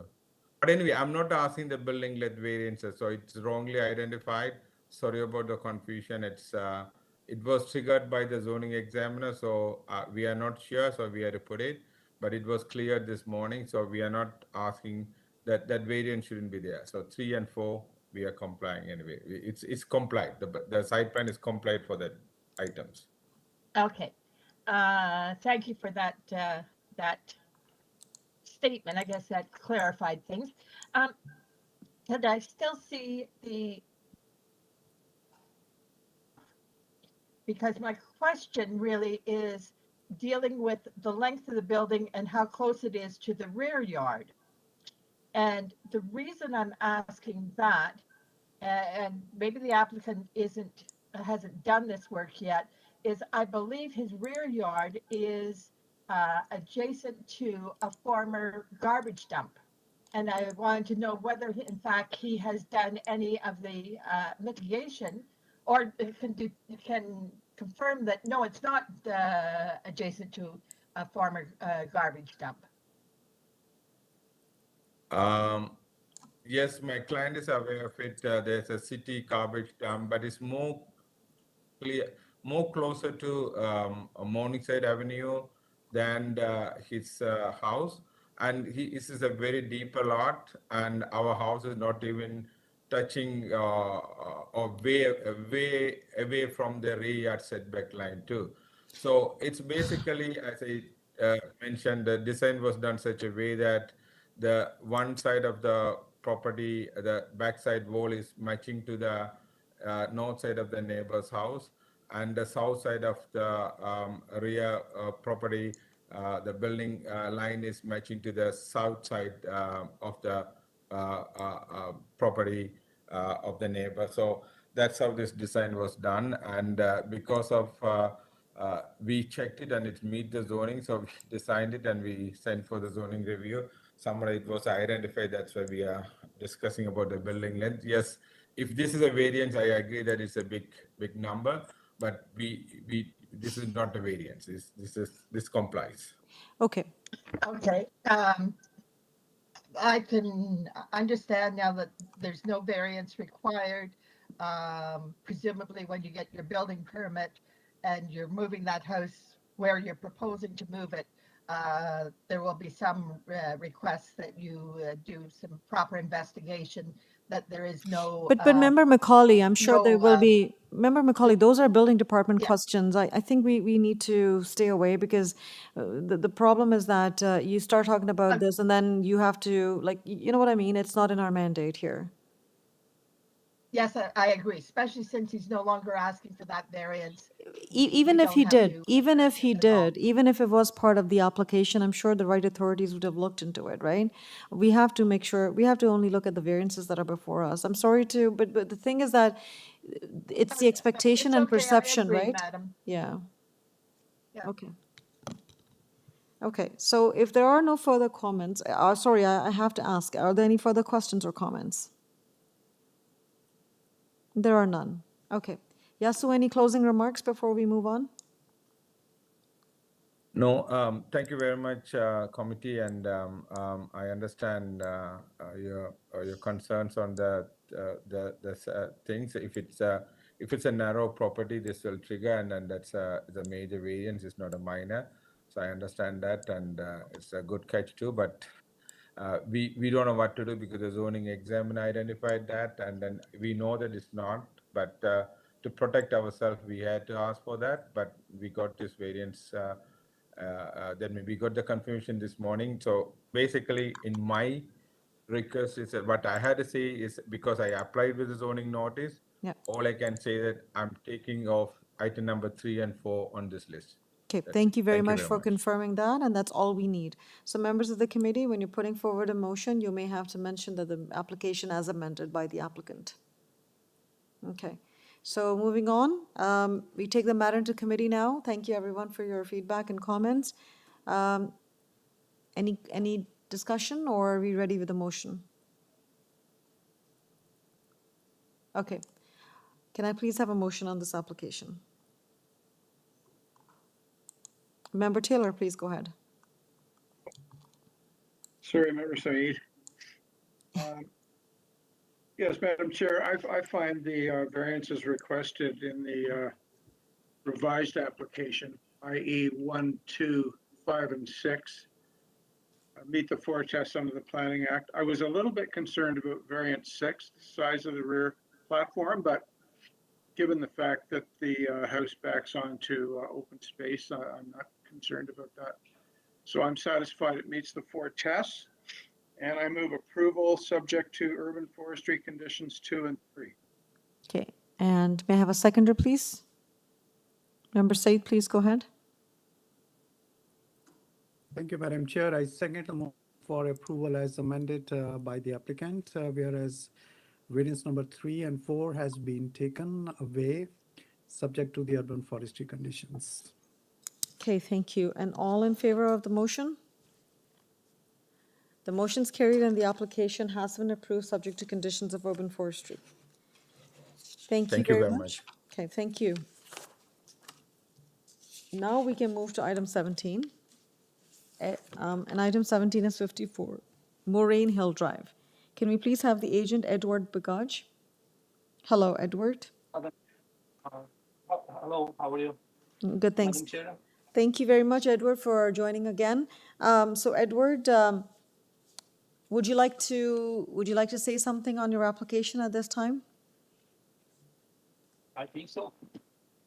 So while I was waiting, I shared with the committee, the staff, 2 documents. One is the notice of violation that the owners got on November 26, 2021 from the city for parking illegally on the front of the house.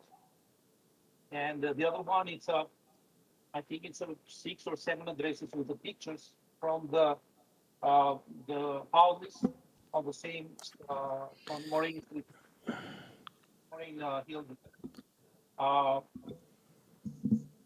Sure. It's just for a second, Edward, we have staff who would like to make some comments. Through the chair, since this information was submitted just today, it came in after the written submission deadline. It's not part of your package, and we cannot share it on the screen. Okay, thank you. All right, so you heard that, Edward, because it came today, which is way past the deadline for submission of evidence. So we will not be able to share it on the screen, but you're more than welcome to describe it and express it verbally. Yeah, so we have 2 addresses that are 56 and 52. They're close to 54 Moraine. And I think 52, 2 years ago, they went through the committee of adjustment to extend the driveway. And I have that from the owner, that he said that he approved those when they asked for the committee. So also we have, I think we have the addresses, not only 52, 56, but we have 59, 61, 63, 45, 32, 29, 71, I don't know, 76, 77, 62. All these addresses, they have double parkings. And also I went through, check the lately committed adjustment decisions, and I found that 50 Melbank Road, they had a carport and a new driveway approved. So why I feel we have to support that application is that the neighbors, they verbally support the application. All the neighborhood, it's a common for to go on Google or I don't know. I sent in a picture, but we can access those. You can see that double driveways are common, and both enclosed have double garages, double driveways. The owners of the house, they have 3 cars, and they work far away from their home, so they need those cars.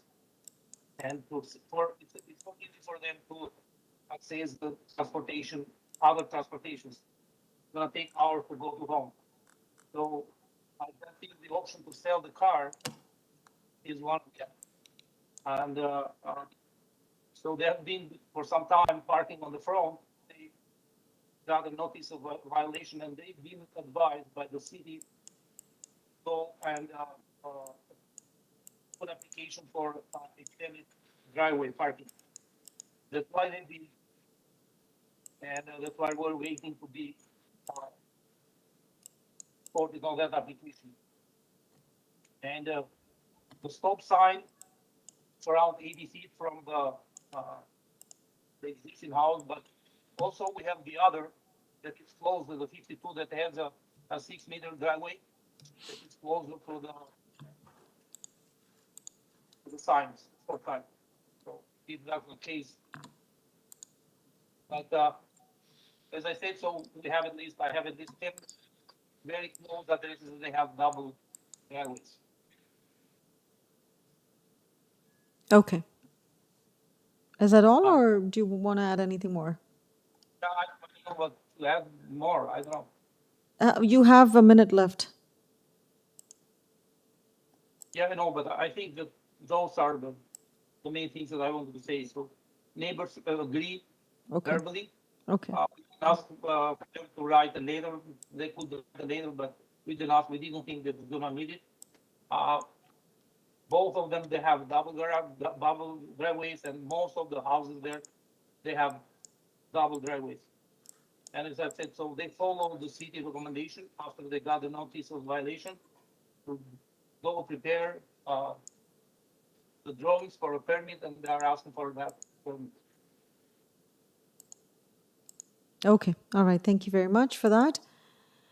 Members of the committee, any questions for Edward?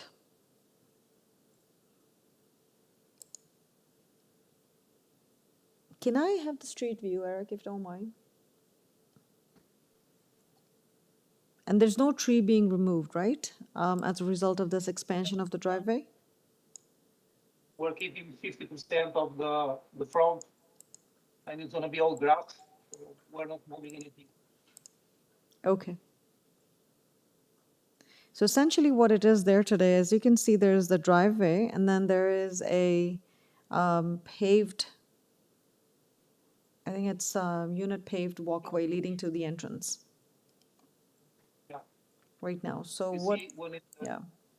you can see the other one extended, and if you go, those guys on the other side, they all have double, and it feels that it's not fair to him. Yeah, so it's a wider driveway on the adjacent property, and then this property is also, I can already see that the property currently has the paved surface already there. There used to be some landscaping, if I go back in history, which has been removed. So clearly there's a need for that additional driveway width. And it's happening on the street at, the budding location and at other locations as well. And Madam Chair, I think to clarify, you're looking at and commenting on 53 Moraine Drive. I'm looking at 54, right there, the address. Oh, I'm sorry. It says 53 up in the legend, upper left corner. I'm Y- sorry. You're right, you're right. I think, it's just where the view has been taken at, I believe. But, Yeah. but it is 54. I checked the address. Okay, so I just wanted to demonstrate, I wanted to take a look at the street view as well and see what the existing situation was on the street. Yeah. Okay, all right. Yes, Member McKay, go ahead. Yeah. Yes, thanks, Madam Chair. I really had held this because I was a little concerned about the width of the driveway, and I've been thinking about it. That's the only variance being asked. They're not asking, for example, to decrease whatever front yard soft landscaping has to be there. So the variance is, so the variance is just for the expanded parkway, and it looks like there are enough examples on the street for that one to fall in line. So I think I can sort of withdraw my objection to it. Okay, Thank all you. right. Thank you for that comment. Any other comment? Okay, I see none. All right, thank you, Edward, for your time. I will take the matter into committee now. Members of the committee, any comment, any discussion?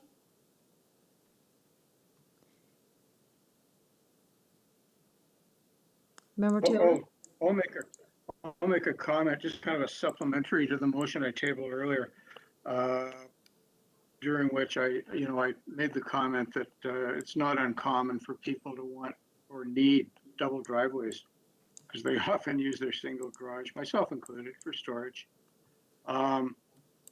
Adding to that, as Member McKay pointed out, and we've noticed from the Google street search, there are a number of double driveways on this street, so there's clearly a precedent.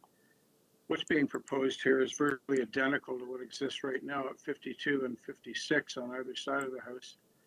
And I think it's also notable that we didn't have any objections to what's being proposed here from community planning or transportation services. So I'm quite more satisfied now than I was an hour and a half ago to move approval of this application without conditions. Thank you. Is that a motion, Member Taylor?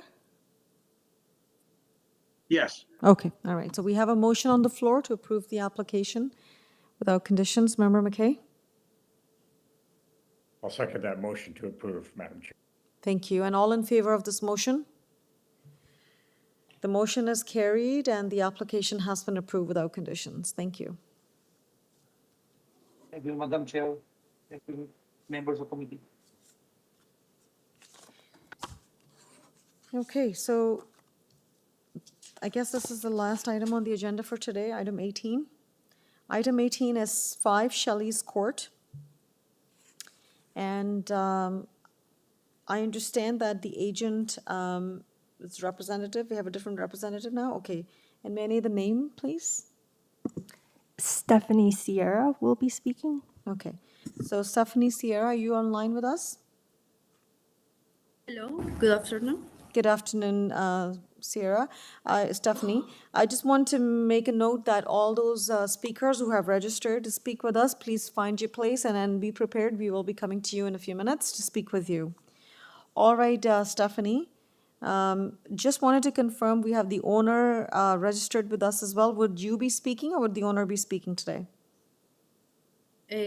I'll be speaking on behalf of the owner and the applicant. All right, thank you very much. So over to you now. You have 5 minutes. Please provide, if you want to do a presentation, go ahead, or if you want to provide some verbal comments, go ahead.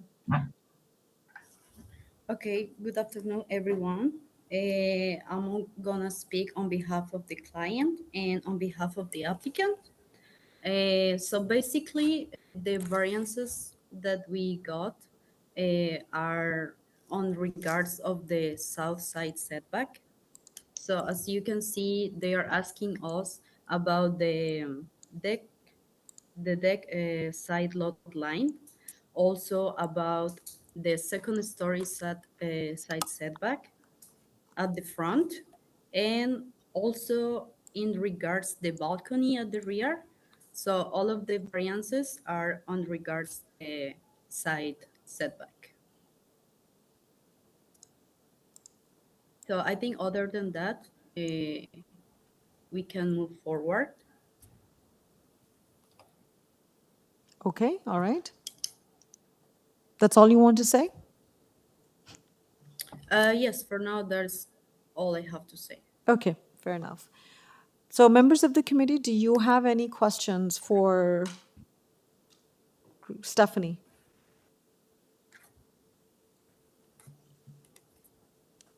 I don't see any hands raised. All right. I will now proceed with speaking with the neighbors who have registered to speak, and then we'll come back to Stephanie. Okay.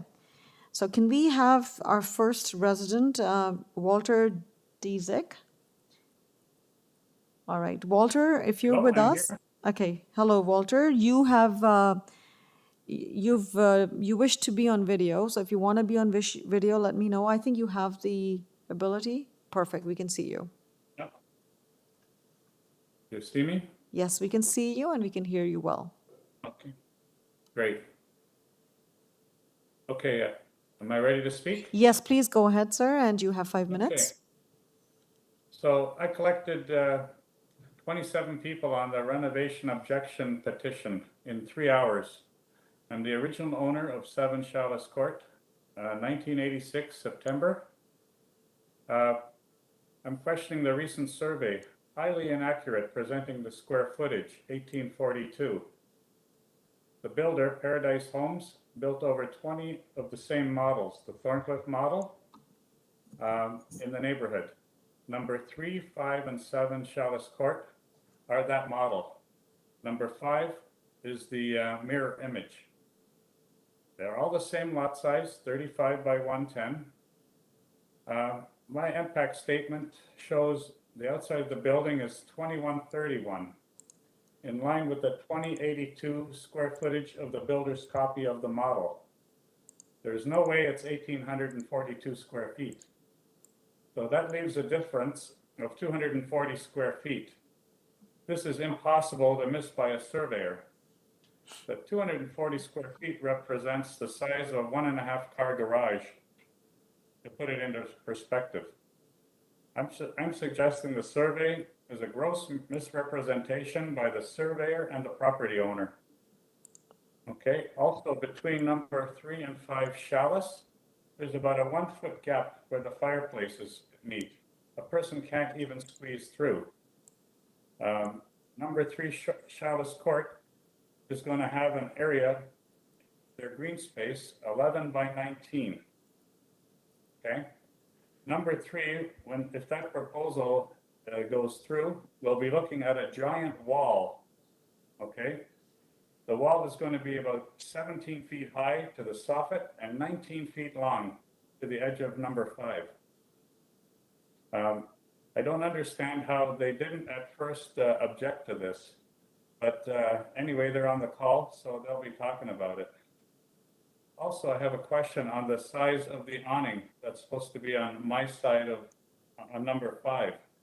I believe it's going to be over a walkway that is going to a basement apartment.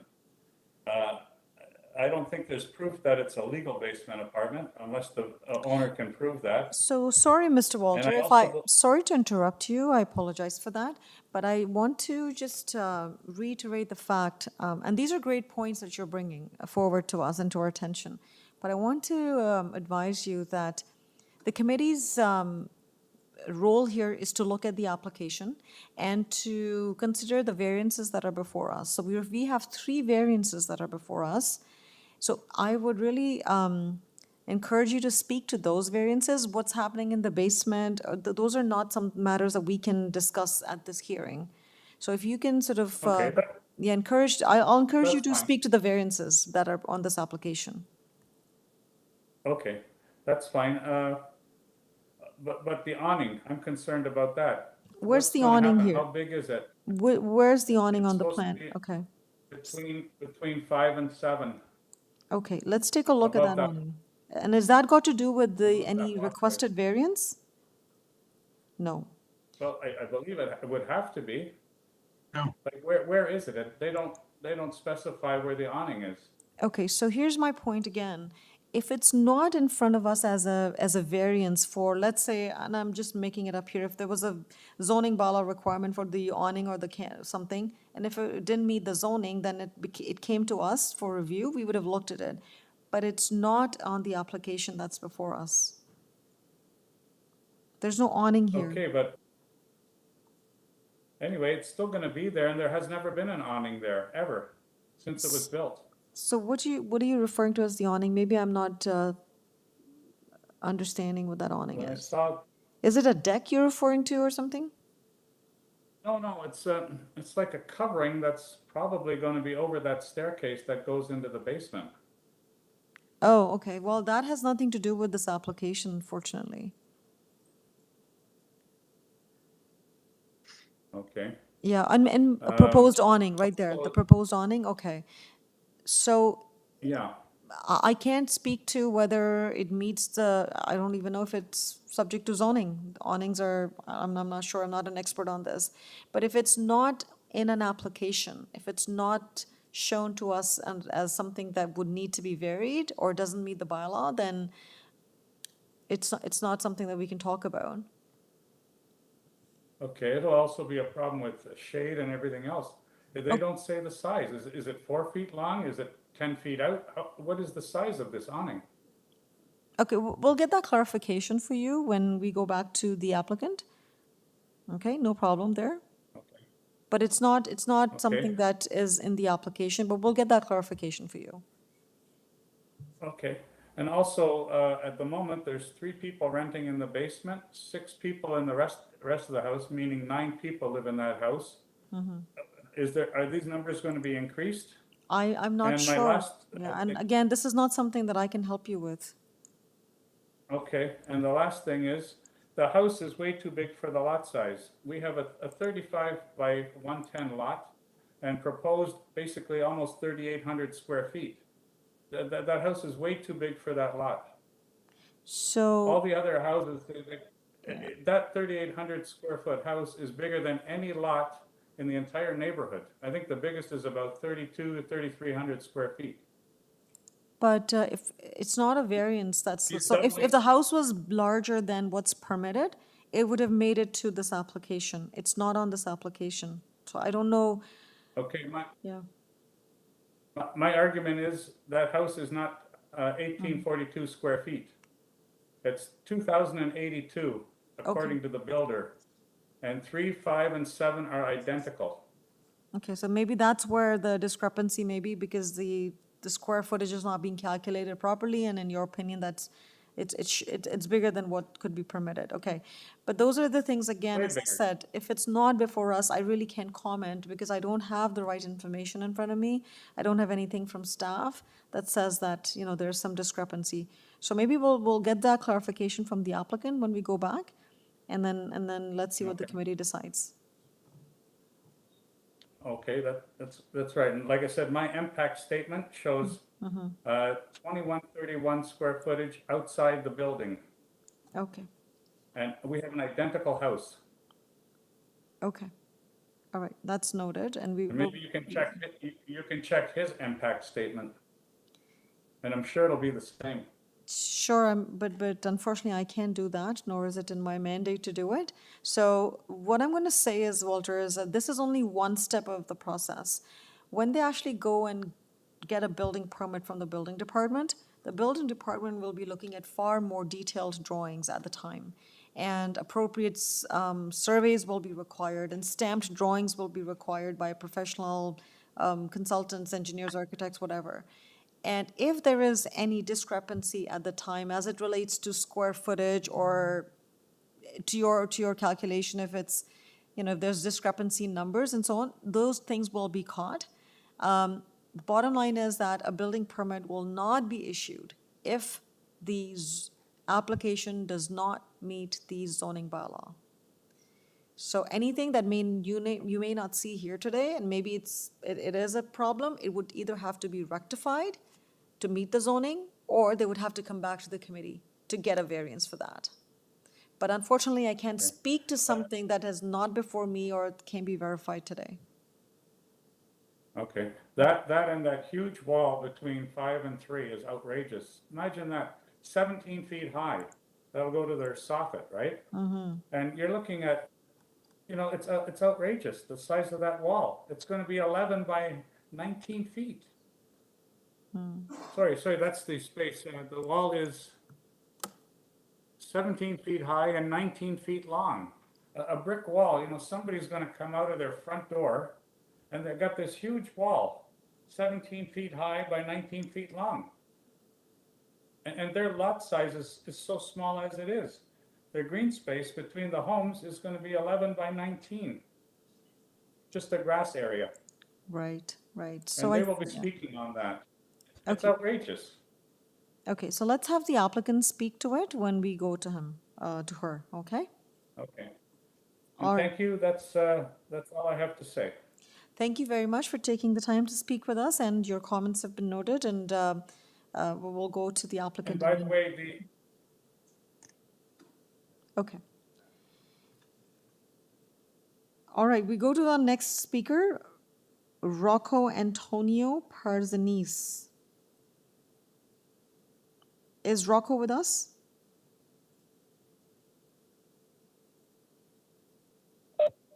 Hello? Hello?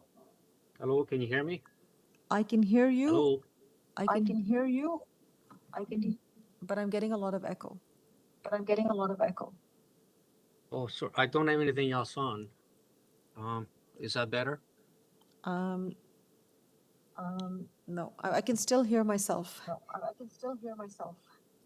Oh, boy. Can you see me on video? I don't see myself on the video. You're not on Start video, video? Hang on a so second. you have to start video. And I can see you on the video now. But I can hear myself Okay. through your speaker. Okay. Oh, I don't know what to do about that one. Is that the only device that you have on? It's the only one I've got, yes. Okay, well, we'll try to make it through. So go ahead. You have 5 minutes. Okay, I just want to make sure you can hear me okay. Can you hear me okay if nobody else is talking? We can hear you loud and clear. Please go ahead. Thank you. Okay, thank you. Our objections focus on the requested variances in this meeting. Don't know what is proposed by the applicant. The objectionable. The safety and security in case of fire in particular for us is a real concern. The south side of the house is already very confined as is at present. The variances in case of fire, the firefighters would be further restricted, and the access will become even a bigger problem than it is now. Chances of flames jumping and spreading from one residence to another residence or to the fences is greatly increased by what they're proposing. And further, these variances would be setting a dangerous precedent for our area. When we look at the when I look at the proposed balcony and the roof at the back, I've got some misleading drawings and they're all contradictory. If I look at the second floor, the proposed plan drawing balcony, which is rough 4 feet by say 10 or 11 feet, but they have another 5 drawings that show something totally different. If you look at site plan A1 or rear elevation A13 or side elevation A15, A17 or section A21, these all show beams and floors going from the rear of the existing wall to the new roof supporting the columns. So which makes the balcony over 10 feet deep and not 4 feet deep. Go to section A21. Just if you, okay, you can look at it later. I don't want to waste my time because I've only got 5 minutes, sorry. the drawings, their intention is clear. In mind is that it's going to be a two-step addition. After it is built at a later date, they will enclose the deck and the terrace balcony. That's the way we see it. So from the submitted drawings, the square footage of the deck and the balcony should be taken into account and added to the to what they're proposing to build, and this will affect the allowed square footage on the lot. For the same reason, we think the setbacks at the rear yard should be taken to the roof columns, not to the rear existing wall. And this would greatly affect the rear yard variance. I'm requested sorry, by the Rocco. applicant. I'm really sorry to interrupt, but I really want you to focus on the variances that are before us. Well, I am, because what they have on paper and what they're saying are two different things. I hear you completely, and this could be misleading, but the issue I have here is that I'm only looking at the variances. Should the committee approve it? I'm not suggesting we will, but should the committee approve it? We're not approving any drawings here. Absolutely not. We're only approving the variances, Okay, the text on the notice. Okay, no, they should not be approved. We're not approving the drawings. Okay, we're not, but I'm questioning what they're showing, so I have no idea what it is that they're actually going to build. They're having a proposal, and I would like to understand what they're proposing. Fair enough. We can get that So if I- clarification, but that has nothing to do with the variance here. Well, yeah, the variance is actually the deck itself and the balcony. Okay. Okay, so if I go, let me just let me have my 5 minutes. So if I go to the at the main entrance foyer, if you look at the plan drawing A7, they show a void open foyer to the second floor. But if you go to the front elevation, okay, you can see it. If you go to the front elevation on drawing A22, okay, they actually show definitely a second floor window, which means there is no void behind it. Go to A22, look at the windows. There's no void behind that. There's a floor. And what we're saying is, again, that additional square footage should be taken into account in whatever their application is saying. And again, we think the drawings are misleading. They're saying one thing on one drawing and something else on different. If we look at the elevation, the one that you have now, there's A11 and A22. They have two different elevations on the proposal. I have no idea what they're proposing.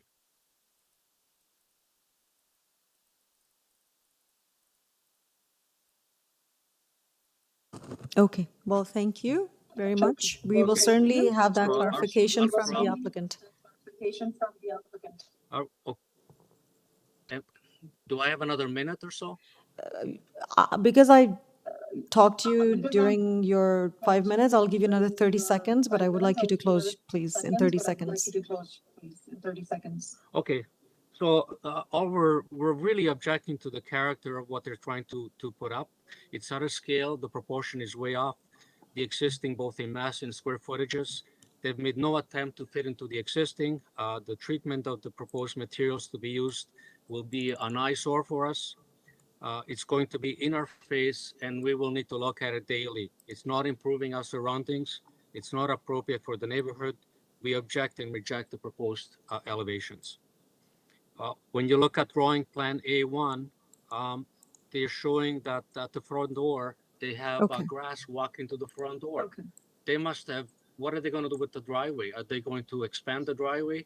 Are they going to have parking for more cars? We Okay, don't know what they're so going to do. I think the concern here is more with what is being presented on the drawings. It's misleading. There's some discrepancies there. We'll get that clarification from the applicant, but unfortunately, I can't help you personally here because I don't have that information, nor is it part of the application. So I'm sorry, but we'll go to the applicant now. If you can't help us, who do we go to? No, I can't help you with the drawings. What I can help you with is the variances. If you had concerns with the variances that are proposed, I would have certainly helped you with that. But what's shown on the plans, why the drawings are different, unfortunately, that is not under my purview. Okay, but we're new to this process. All we're trying to do is change this poorly thought out edition. So if we have a problem and you're not the people to go to, who do we go to? That's all I'm asking. Staff, can I get some advice on this, please? Through the chair. Can I ask the member of the public to mute himself and turn off the audio on his video because there's an echo? I'm not sure if you're logged into both WebEx and YouTube at the same time, which may be the issue for why we're having the, I guess, the echo. Through the chair. So the applicant has submitted a zoning waiver. So the applicant is assuming responsibilities if any variances are missed, that if any delays are created as a result of that, they take full responsibility. So as you've mentioned earlier, if at the zoning permit stage, the zoning examiner indicates that variances are missed, the building permit will not be issued. In terms of at the building permit stage, similarly, if there are inconsistencies between the plans, that would also be caught at the building permit stage, and a building permit will not be issued. So it's later on in the process. As you've rightly pointed out, the jurisdiction of Committee of Adjustment is to review the variances that are currently before them. And as I understand it, there are three, as in the public notice, those are the variances that are being requested, and those are under consideration today. Okay, may I ask you one more thing? Thank you for that, Colin. Just one more thing. As the resident mentioned that they're new to the process, and rightfully so. I mean, not everyone's familiar with this process. If they want to get more information or talk more about this application, who can they go and talk to after today? If they want to get more information on drawings or something. On the minor variance application? Well, that's what I can speak to. I don't know what other. In terms of the minor variance application, I think really the best point of contact at this point is the members of the public so far have raised some inconsistencies amongst the plans. The applicant is on the line, and they have 5 minutes to rebut. It would be in the applicant's best interest that they clarify the inconsistencies to all members of the public and the panel before a decision is made today. Okay, all right, thank you very much. Thank you very much, Sir Rocco. I hope this helps. So we'll carry on the conversation, and perhaps through the conversation you'll get more answers. But as Colin said, when we go to the applicant, we will try to get those answers for you, okay? Thank you very much. We'll move on to our next speaker. Our next speaker is Dan Hamden. Through the chair, Dan is signed in twice, so I'll be unmuting both. So Dan, if you're listening, please make sure you're only using one device. And Dan, if you wish to be on video, you have to start the video and join.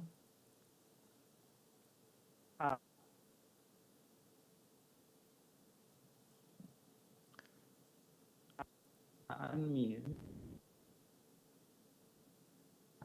Hello? Can you hear me? I can hear you, but it's very faint. I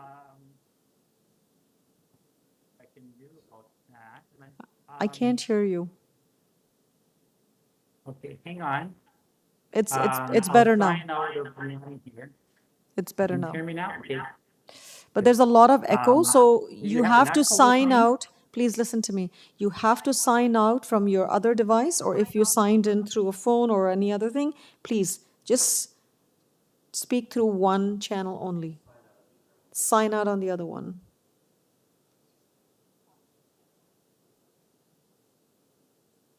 One. Can you hear me now? Yes. Much better. Great, okay. So I would like to just expand on some of the written comments I sent in and plus mention a few extra points. And also, and if you lose my audio, I can hear you fine. Just let me know and I'll repeat it, whatever I was saying. Sure. But one comment I made that I sent in, I'd like to expand on, and that was that the public notice was supposed to have been posted 10 days before the hearing, but it was not.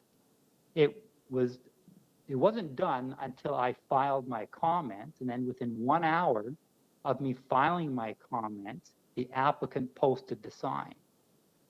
So to me, that indicates that the applicant clearly had the sign, and my understanding is that they had to sign a declaration that they would abide by the requirements of posting that sign.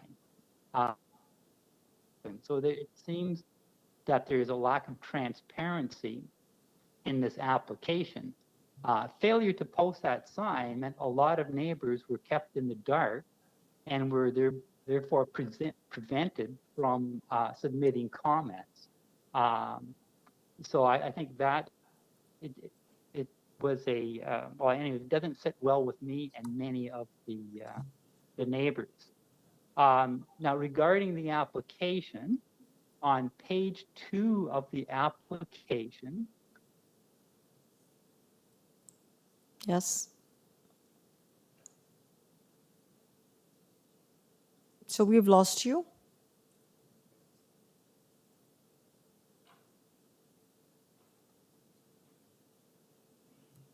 Through the chair, Dan, if you can hear us, please do not press any buttons. Okay, can you hear me now? Yes. Okay. So I'm not sure where I got cut off. Page 2 of the application. Yes, the building setbacks state that the existing and proposed setbacks are identical. But that doesn't seem right to me. If the existing side lot line is not 0.39 meters, but it's stating here that it is. So this almost indicates that there is no variance here. There seems to be an inconsistency, which makes it a little difficult again for us to sort of object to things because there is that confusion. So I'll let the applicant, respond to that, but I just wanted to throw that out there. Now, continuing with the application, the application form states that architectural plans had to be submitted, and it explicitly says that one element of the architectural plan is a floor plan with, and I'm quoting now, all rooms labeled as to existing and proposed windows and entrances. So the drawings provided do not show this level of detail for the extension at the front of the house. It just shows an empty space. Dan, Dan, your voice is mumbled now. Oh my God. It's better now. It's fine. I think you swayed away from the mic. It's okay. Okay, I'm trying not to touch my phone so I don't get disconnected. So I'll repeat what I said there, and hopefully I won't use up all my 5 minutes. The application requirements state that architectural plans have to be submitted, and one element of that is a floor plan. And the requirement specifically says the floor plan must include all rooms labeled as to use and indicating existing and proposed windows and entrances. The drawings provided do not show this level of detail for the front, for the extension at the front of the house. It just shows an empty space. So again, that makes, it sort of keeps us in the dark as to exactly what is being proposed here. So again, I will let the applicant respond to that. Getting back to the application, or still with the application form, it states that it's strongly recommended that the applicant discuss the proposal with adjacent neighbors to alleviate concerns. That has not been done. So that again just makes us question the whole application. I guess finally, as per my written comments, the front facade is totally out of place with the rest of the buildings on the street and the subdivision. It just changes the character of the whole street. Okay. So, Dan, your time is up. Okay. All right. And That's okay. I think yeah, I'm and we have your done. written submission, which is quite in detail. So we have that. And then have read that as well. Okay. So, Okay, good. members of the committee, any questions for Dan? I see none. All right. Thank you, Dan, for taking the time to speak with us. And we'll get those answers or responses from the applicant when we go back to her. Thank you. Next resident, Sandy Allen. Is Sandy with us? Oh, Sandy, staff has advised that Sandy has not signed in. So we can move on to our next speaker. Danielle Shivmengal is also not signed in. So Danielle Shivmengal, you're not signed in. Next speaker, Carmela Morana. Carmela, are you with us?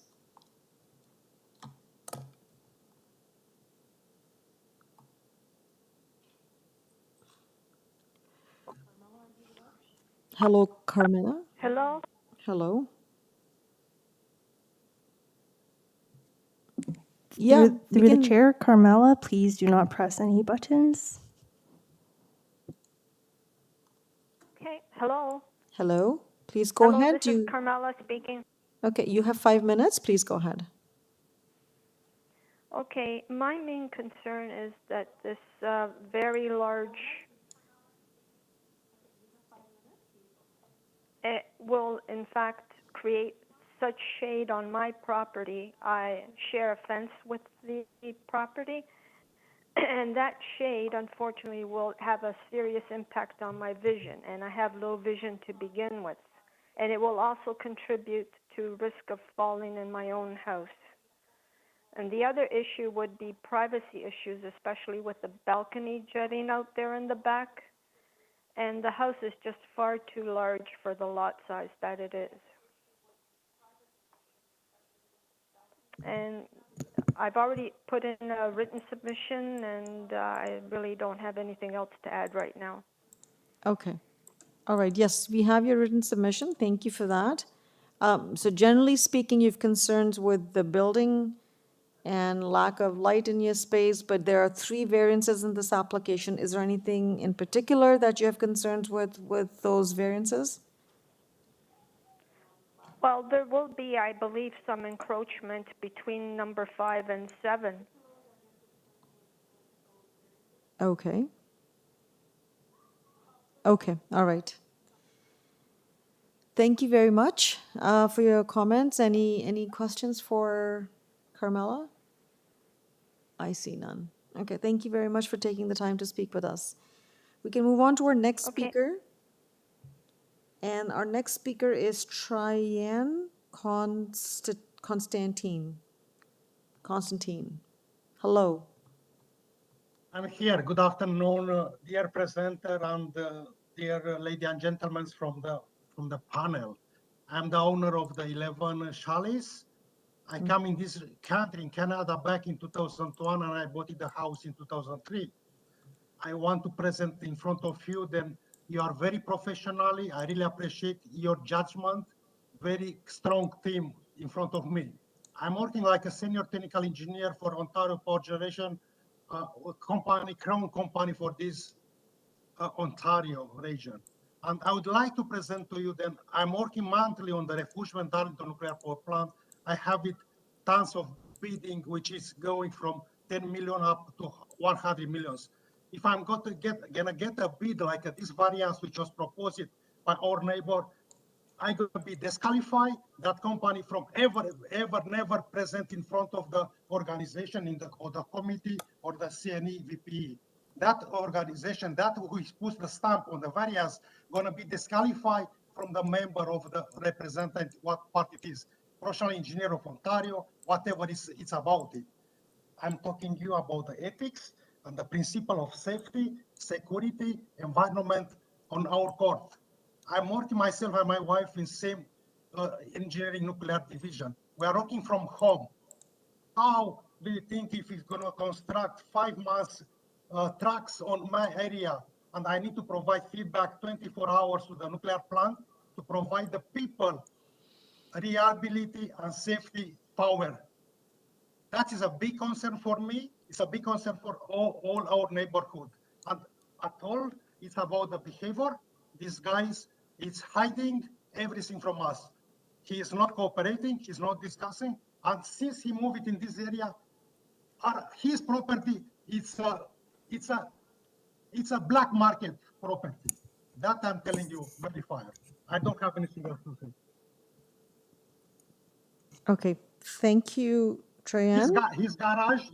His garage, since he moved it, it's a black market warehouse. He's working during the summer, all year around. It's fire inside, not having any permission, and it's really, really dangerous for every of us living here, and always for my grandkids and from my son. Okay. Thank you, which are not living with me. Okay, thank you, Trayan, for taking the time to speak with us. And unfortunately, I will not be able to help you with what's happening on the property.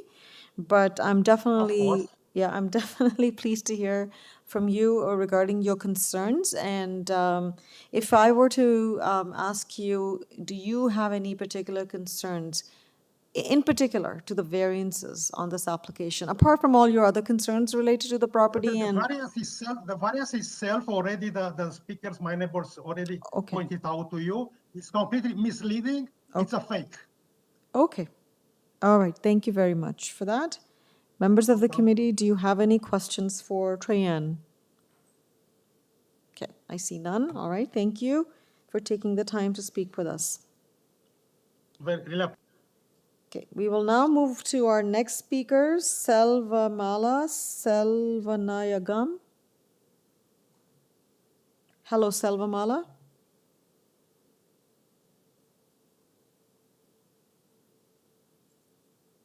Hello, can you say something, please?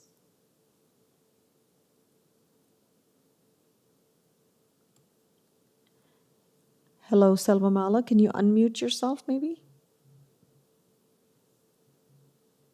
Through the chair, Selvamala, you are unmuted.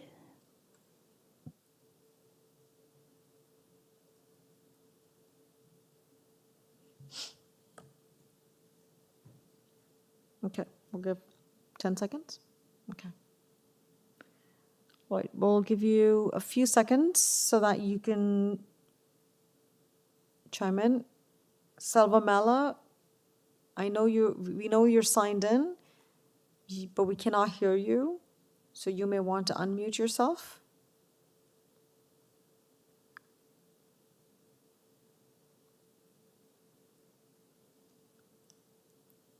Okay. All right. We tried. We gave you a few seconds. You were unable to connect, or at least we couldn't hear you. We can move on. All right. So I'm sorry, Selvamala. We can't wait for you anymore. We gave you some time to connect. Unfortunately, we couldn't connect. So I'll come back to the representative or the agent, Stephanie. So Stephanie, first of all, I'm also now curious to know about why are there so many discrepancies between drawings? And you heard the residents concerned about misleading information on drawings, although, and I asked that because they may be impacted, or the variances may be impacted as a result of that. So can you please provide some clarification on that? Yes, for sure.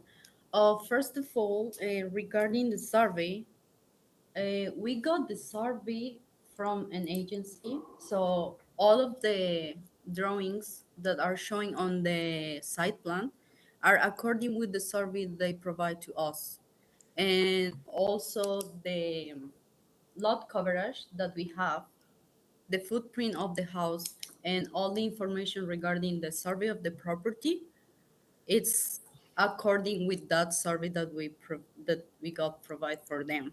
So I really don't understand why they appoint that us, because the information is correct according with the survey we have. If it's not correct, and if we have to make some changes with the survey, we are more than open to clarify that. But according with the survey we got, everything is correct. And the setbacks also, okay, to a point that about the existing setbacks, they are also according with the survey. So as you can see, for example, the side setback from the wall, for the south wall, it's the existing setback is the one we have. And also the front setback is the one we have from the garage as well. That is 6.11 meters. Is the one we have from the survey we have, and we provide to city as well. To clarify as well regarding the front elevation, actually this is a misunderstanding here on the drawings. The proposed elevation that is correct is the one that is shown on, I'm opening the drawings here, sorry. On page A11. A11, okay. A11, yes, this is the correct one. And as you can see, the other one, it says on the title is wall detail. So I think because we've been submitting the drawings like couple of times, it was a misunderstanding here. But yeah, the correct one, it's the one on A11. Not on A22? Not on A22, yes, correct. This is A22. So Eric, can you please pull up A11? Yes, this is the correct. Okay, so for record, we're looking at A11. I don't know where A11 is. Okay, perfect. So we're looking at A11, which is included in the package, and that is the correct drawing. Okay. Yes. Okay, to point as well regarding the variances, unfortunately, I understand like there are some outstanding regarding the neighbors, but as you mentioned, we have to go through the variances today, and unfortunately, like a couple of them, they didn't point any variances at this time. But to clarify as well, they mentioned about the height, and the height that is proposed is gonna be 7.95 meters, as you can see on the elevation. And the required height is 9 meters. So we are within the OBC, the bylaw, sorry. Okay, what else here? Okay, regarding the neighbor from the unit 32, which is behind the property, we got some pictures. Like I cannot show them right now because I didn't submit it with the application. But on the pictures we got from the owner, there is nothing that we gonna change regarding the privacy. So there is not going to be any issue about the privacy, as she mentioned, because there is no window besides, or there is no bedroom besides our property and her property. But in case if needed, the owner is open to make like a privacy screen for the deck, for the balcony, sorry, if there is any issues with the privacy. So he's open to do that. Okay, what else?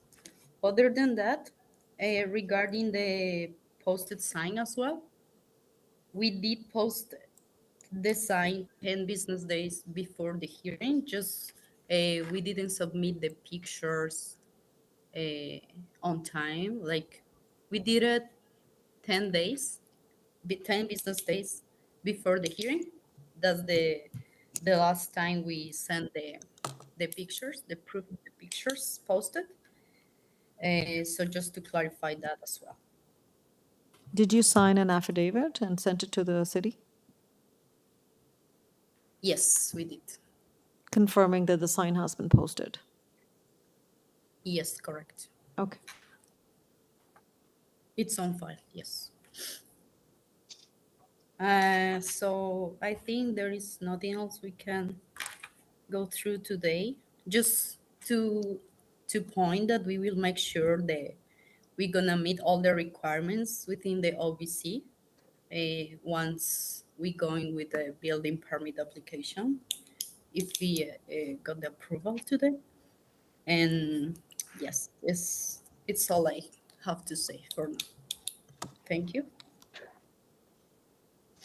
Okay, thank you. Members of the committee, do you have questions for Stephanie? Member Taylor, please go ahead. Yes, is it Stephanie? Is that how you pronounce your name? Yes, Stephanie. Okay. I think you may have said this and I didn't pick it up and I need to know. Can you please tell me what is the existing south side setback of the existing house? Yes, just 1 second.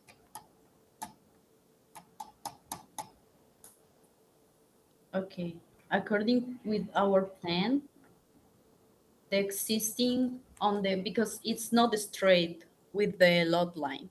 So we have two setbacks, one at the front and one at the rear. That is different, they are different. So at the front, south line is 0.34 meters and at the rear is 0.39 meters. That is the existing, as it shows, is the existing building. Okay, Eric? so overall, you're actually improving the overall yard setback situation because you're going entirely 0.39, and you said that right now part of the house is 0.34 or 5. Yeah, this is the existing one. Oh, correct. But I believe because like the bylaw can change within the time. So I don't know if. Well, the bylaw can change, but the setback of the existing building can't. Correct. Yes. So yeah, this is the existing one.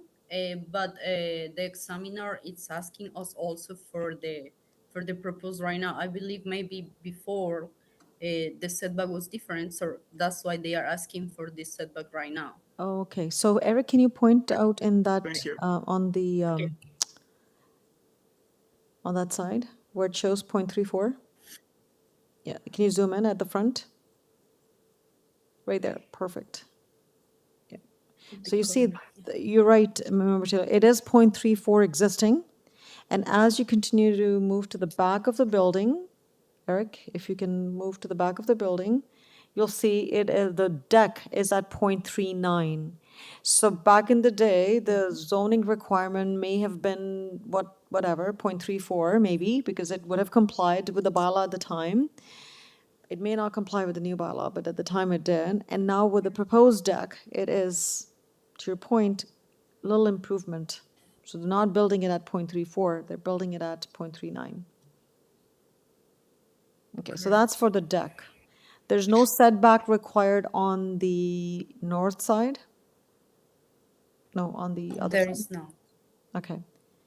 And then the addition is at the front, above the garage, and then that sort of niche is being filled in by a two-story structure there, correct?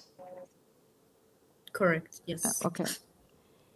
So as you can see at the front, the setback is 6.11, and actually the required one is 6.09. So we are within the front setback. Okay, so you're enclosing that area, that front entrance, and bringing it in line with the garage. Yes, correct. Okay. And that 2-story, so the second story that you're adding above the garage, that is that massing, and the 2-story proposed addition at the front, is that higher or is it taller than the existing structure at the back? I couldn't tell with your elevations, again, because there's some discrepancy. Yeah, correct. No, it's not higher. It's going to be the same level. So actually, if you can see on the front elevation. A11 drawing, because we're looking at we should be looking at the right drawing, so we're looking at A11. Yeah. Yes, A11. So Okay. you can see what is the height of the So that structure. of the second story. Okay. Mm-hmm. It is lower than the structure at the back. Correct.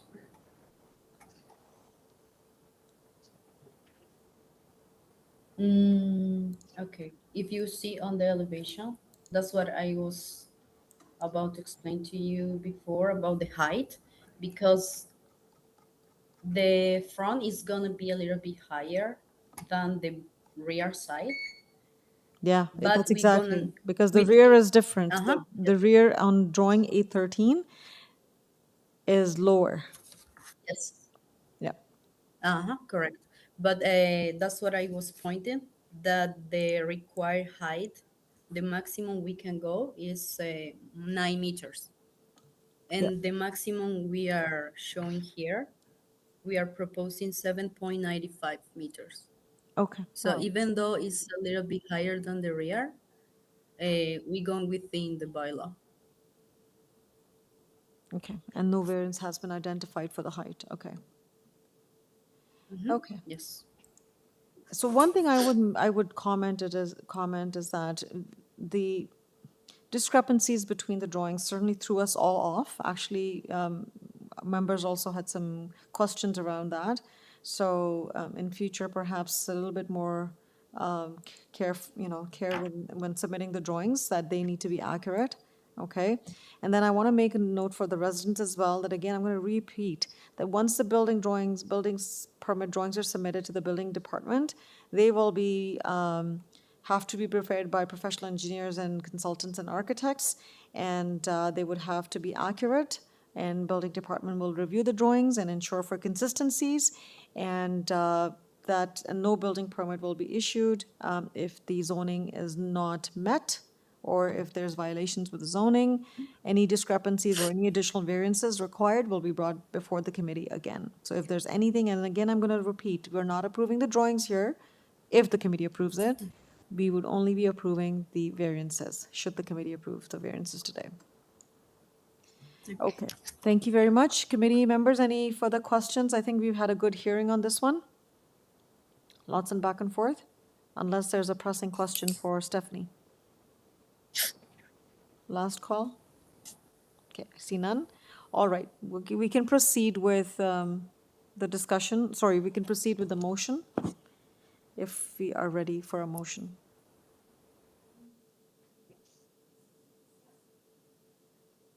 Member Taylor, please go ahead. Yes, Madam Chair. It was a good hearing, and a lot of people got a chance to vent about a lot of things. Thinking back, though, we didn't hear much, if anything, about people's concerns with specifically about the variances. We heard concerns about the discrepancies that you just mentioned. However, again, as you pointed out, if their building permit application turns out that it requires more variances than they've applied for, they'll have to come back. We can only deal with what's before us, and what's before us is a building, and you know, there are many concerns about the house is too big and it's too tall and whatnot, but There's no coverage variances, no floor space index variances, no wall height variances, no soft landscaping variances. So, many of the concerns we heard about are not before us as issues to deal with. So I'm satisfied to conclude that, in my mind, the variances requested are minor in nature. They meet the other tests under the Planning Act, and I move approval subject to Urban Forestry Condition 1. Thank you. May I have a seconder, please?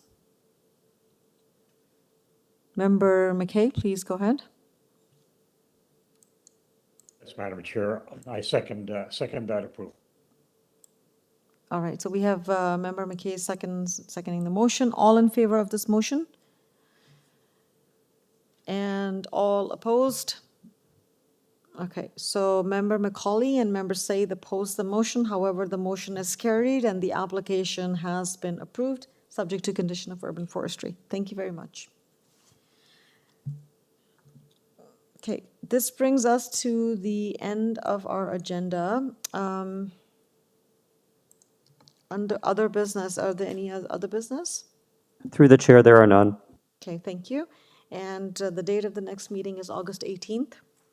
And can I have a motion to adjourn? I put forward a motion to adjourn, and two members second me, Member Taylor and Member McKay. All right, the meeting is adjourned, and we'll see you next one. Thank you. Have a good evening. Bye-bye.